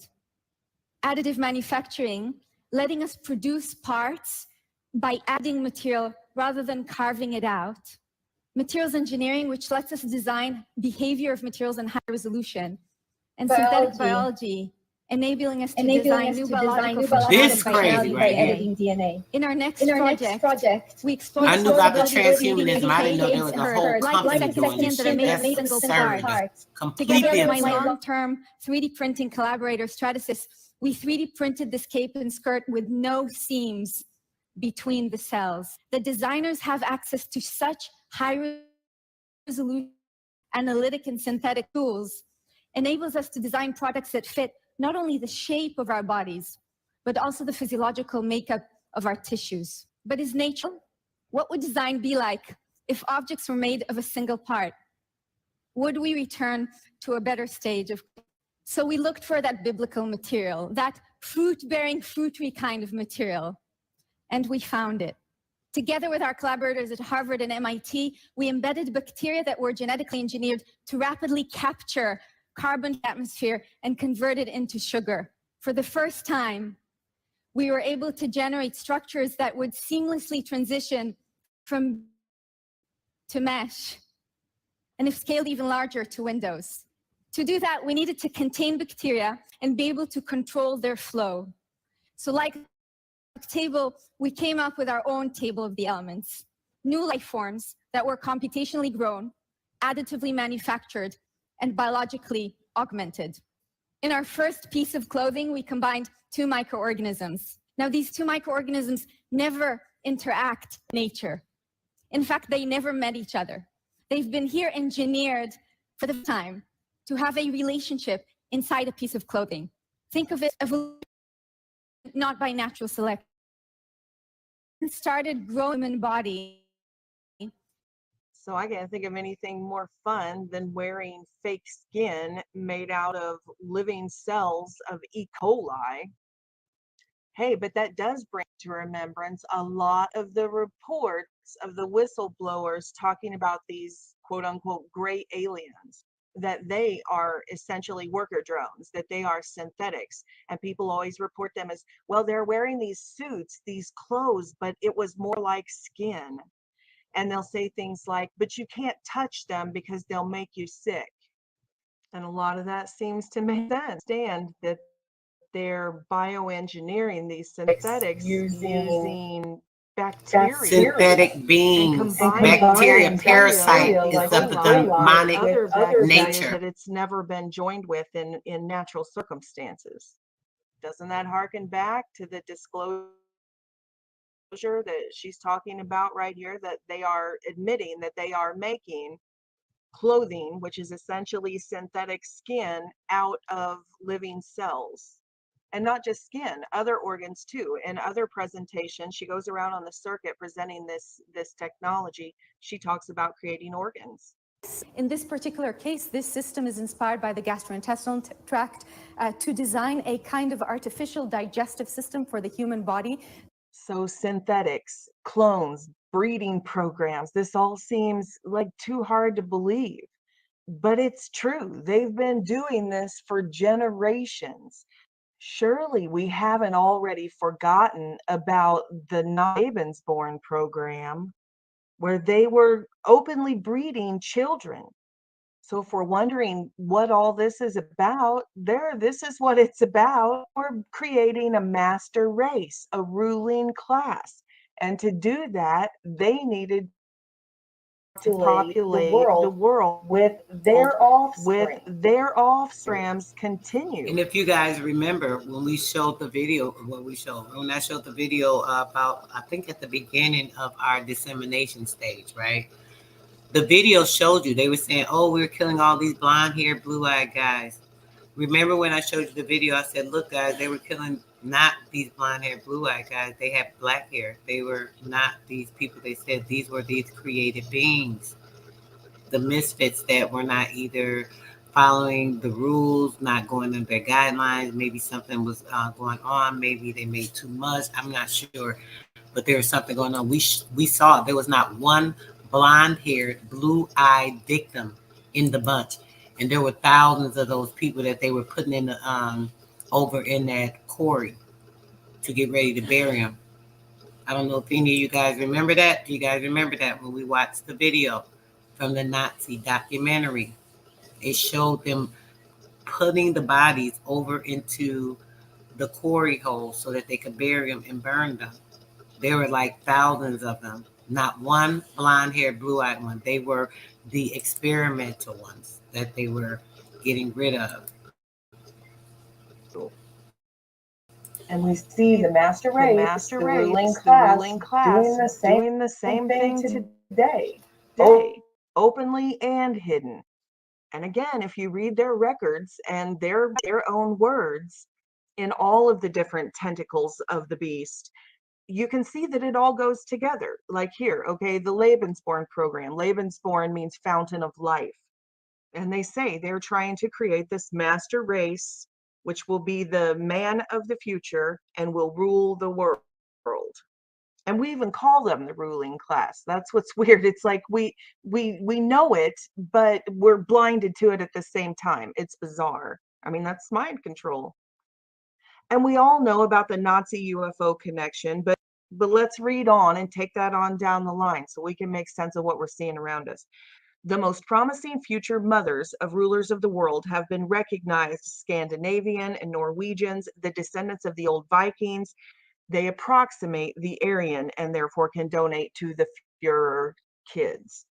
And that's exactly what we see in one race of the Nephilim, which now we call the aliens. People in the UFO communities and talk about called the tall whites, sometimes the plebeians, whatever their new disguise is or their trick is this time. They're the same.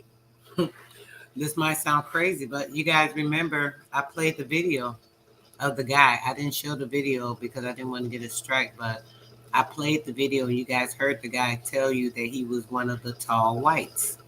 He gave a description term. He said that they were not from here and that they fooled humans into believing they're humans and so on and so forth. Who remembers that video? Put a one in the chat. Through the Nazi regime, through the UFO community, the new agers are channeling these demons, saying, oh, you know, these are Ashtar command, these are light workers, and they're teaching them things like walk-ins. Now the New Age movement has this thing, oh, I'm a walk-in, which means that some other soul took over your body at some point. Yeah, not the very definition of demon possession. It's unbelievable. The Christ spirit is also to a these possession. Nephilim, to these demons. So why the breeding program? What do they want? They want bodies. They need bodies. They needed them to come over Like I here, talked about shipping by the earlier, thousands and thousands and hybrids thousands. can't Remember? reproduce, or they Remember have we a saw them lot on of the trouble boat? reproducing, like the mule. You know, it's a hybrid between a horse and a donkey. You have a mule, but the mule can't reproduce. It's usually infertile. These entities, these hybrids, Nephilim Infertile, hybrids, in vitro. That's why they they can't invented the in reproduce vitro. the way humans can. They are small remnants of these lost civilizations. She So they keeps have saying like a billion different types of breeding programs. She has some mixed blood in her. She was able to produce this. Why they mixed our races. This is why they implanted their black seed into the ionic womb, so they would be able to reproduce without having to keep using the incubator. And government documents in these programs, they call us cattle. Because that's what we are to them. That's what they are, And like not I mentioned us. before, a lot of times in my videos, that We verse in created. Genesis 6, where it says that they took human women because they were beautiful, that's not how that translates. The actual translation of that word doesn't say beautiful at all. It says they took human women because they were a fit extension. A fit extension. If you want more research on that, go to Tom Horn. Tom Horn has gone into depth with that. Paying reparations He's over to at this Skywatch day. TV. Anyway, that's the exact truth. They need bodies to interact because of the misgivings and what they our did five to them. senses perceive five dimensions, five different frequency ranges. So for them to reign on Earth, for them to have influence in our world, in our overlaid set of five dimensions, they need to do that through bodies, through humans. That's how they reign on Earth. If we are the portals, bodies are the portals. If we resisted them and did not allow them to reign in our lives, in our bodies, in our minds, they would be invisible to us. They would not in our world, which is exactly the antithesis, the Antichrist, the antithesis of Jesus Christ reigning on earth. We are the body of Christ. We are the portals. When we surrender our lives to Jesus Christ and we invite the Holy Spirit us and live through us, we become the literal body of Christ, and thereby reigns in the earth. Christ has influence in this world, the salt and the light. We influence the world with our light, with the life of Christ that lives through us. Right here, Romans 12:1. Offer your bodies a living sacrifice. A living sacrifice. Listen to this. Listen to this. That's another spirit to assume and take over your body. That is not your inner spirit. Give your life over to the service of Jesus Christ, so that we can see beauty in this world again. Holiness, morality, peace instead of war, all of these things if we yield to Jesus Christ. Well, it's the same for them. They bodies yield to what's the same to them. They need bodies to yield to these disembodied evil spirits.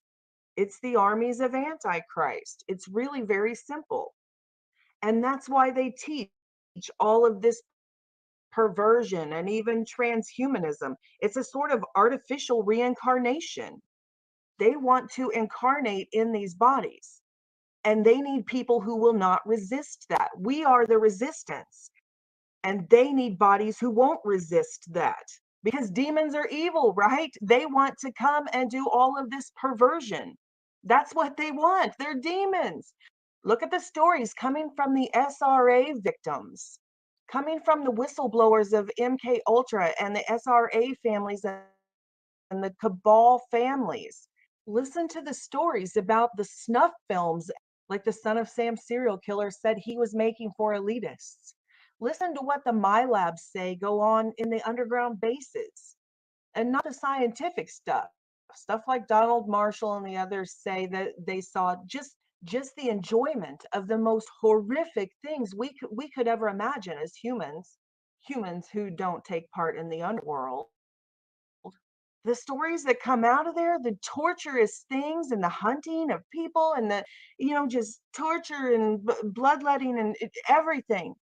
Torturous, unimaginable evil. That's because they have created this ruling class, this master race, this cabal who does not resist those impulses they're doing to our human children with this identity crisis. Don't resist. If you have this urge, you an attraction or a compulsion, something compels you to do something perverse, embrace that. That's your identity. Don't resist it, which is the exact opposite of what the Bible teaches us. The Bible tells us take every thought captive. If you feel compelled, if you feel an impulse, you test that thought by the word of God, by the Holy Spirit, because all thought energy is not from us. Our brains are also like radio receivers. We receive information. We not only broadcast and manifest thought, we receive thoughts. But they don't want us to know that. They don't want us to know that thoughts may not be our own. They want us to think that's us. That's us. That's us. That those evil thoughts are coming from us. And that's just not always the case. The Bible is clear. Take every thought captive and test it, because evil spirits influence the brains of mankind. The Bible even says causing electrical disturbances like epilepsy. Right here in 2 we take every thought to make it obedient to Christ.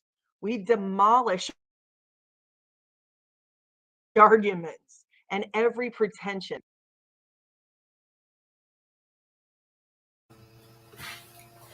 Did y'all just hear that?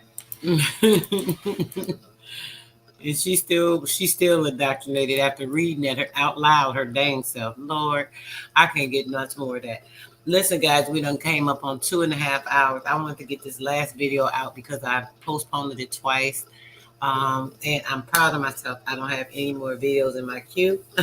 I do have 2 more part 2s. I have 3 other videos we're going to get into over the next week. When and where, how, I'm not going to say or know when, but we're going to definitely get into it. Here's the video if you guys want to finish it. It's only about another 30 minutes, 25, 30 minutes of it. And yeah, I think that was a good thing for her to end on. I'm just going to rewind that part just a tad bit. Just a tad bit.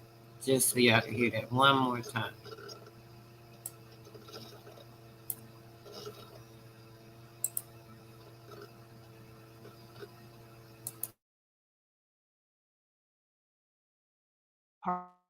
Part in the underworld, the stories that come out of there, the torturous things and the hunting of people and the, just torture and bloodletting and everything, torturous, unimaginable evil.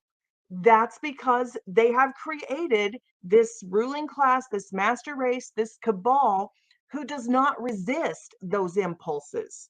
And that's what they're doing to our human children with this identity crisis. Don't resist. If you have this urge, you're compelled, you have an attraction or a compulsion, something compels you to do something perverse, embrace that. That's your identity. Don't resist it, which is the exact opposite of what the Bible teaches us. The Bible tells us take every thought captive. If you feel compelled, if you feel an impulse, you test that thought by the word of God, by the Holy Spirit, because all thought energy is not from us. Our brains are also like radio receivers. We receive information. We not only broadcast and manifest, we receive thoughts, but they don't want us to know that. They don't want us to know that thoughts may not be our own. They want us to think that is wave formatting, as I talk about to you guys all the time. The Christ and spirit that's just not is always the case. the The Bible is clear. Take every thought captive and test it, because evil spirits influence the brains of mankind. The Bible even says causing electrical disturbances like epilepsy. Wow, did you hear that? In 2 Corinthians, we we take captive every thought to make it obedient to Christ. We demolish arguments and every pretension that sets itself up. Period. Y'all see that? We demolish arguments and every pretension that sets itself up from the knowledge of God, and we take captive over every thought and make it obedient to the Christ spirit. Taking captive of your thoughts and making it obedient to the Christ spirit, using wave formatting to formulate and write on the brain the information that it wants you to follow in the will or the willing of this Christos, the imitation of the Christos energy or oil or spirit within you, right? We talk about this all the time. We're not going to get into all of that, but I'm going to leave that with you guys. If you want to finish this out for the last 20 minutes of this video, please make sure that you do. Share this to your friends and family, just so that you guys can, just let them see some truth themselves, and hear a little bit of information that might be pertinent to making a change in their thinking, trying to break down the dissemination of people's minds and their thoughts and things of that nature. So basically, plasma is definitely real. It's a part of our energy, our light being that connects us to this ether. All right, guys, we're going to be out of here. And I appreciate you guys so much for tuning in for the third video today. I got everything out the way, and now I can start to work on the next load of things that we'll be looking into. All right, guys, have a good evening. Peace, and I am out.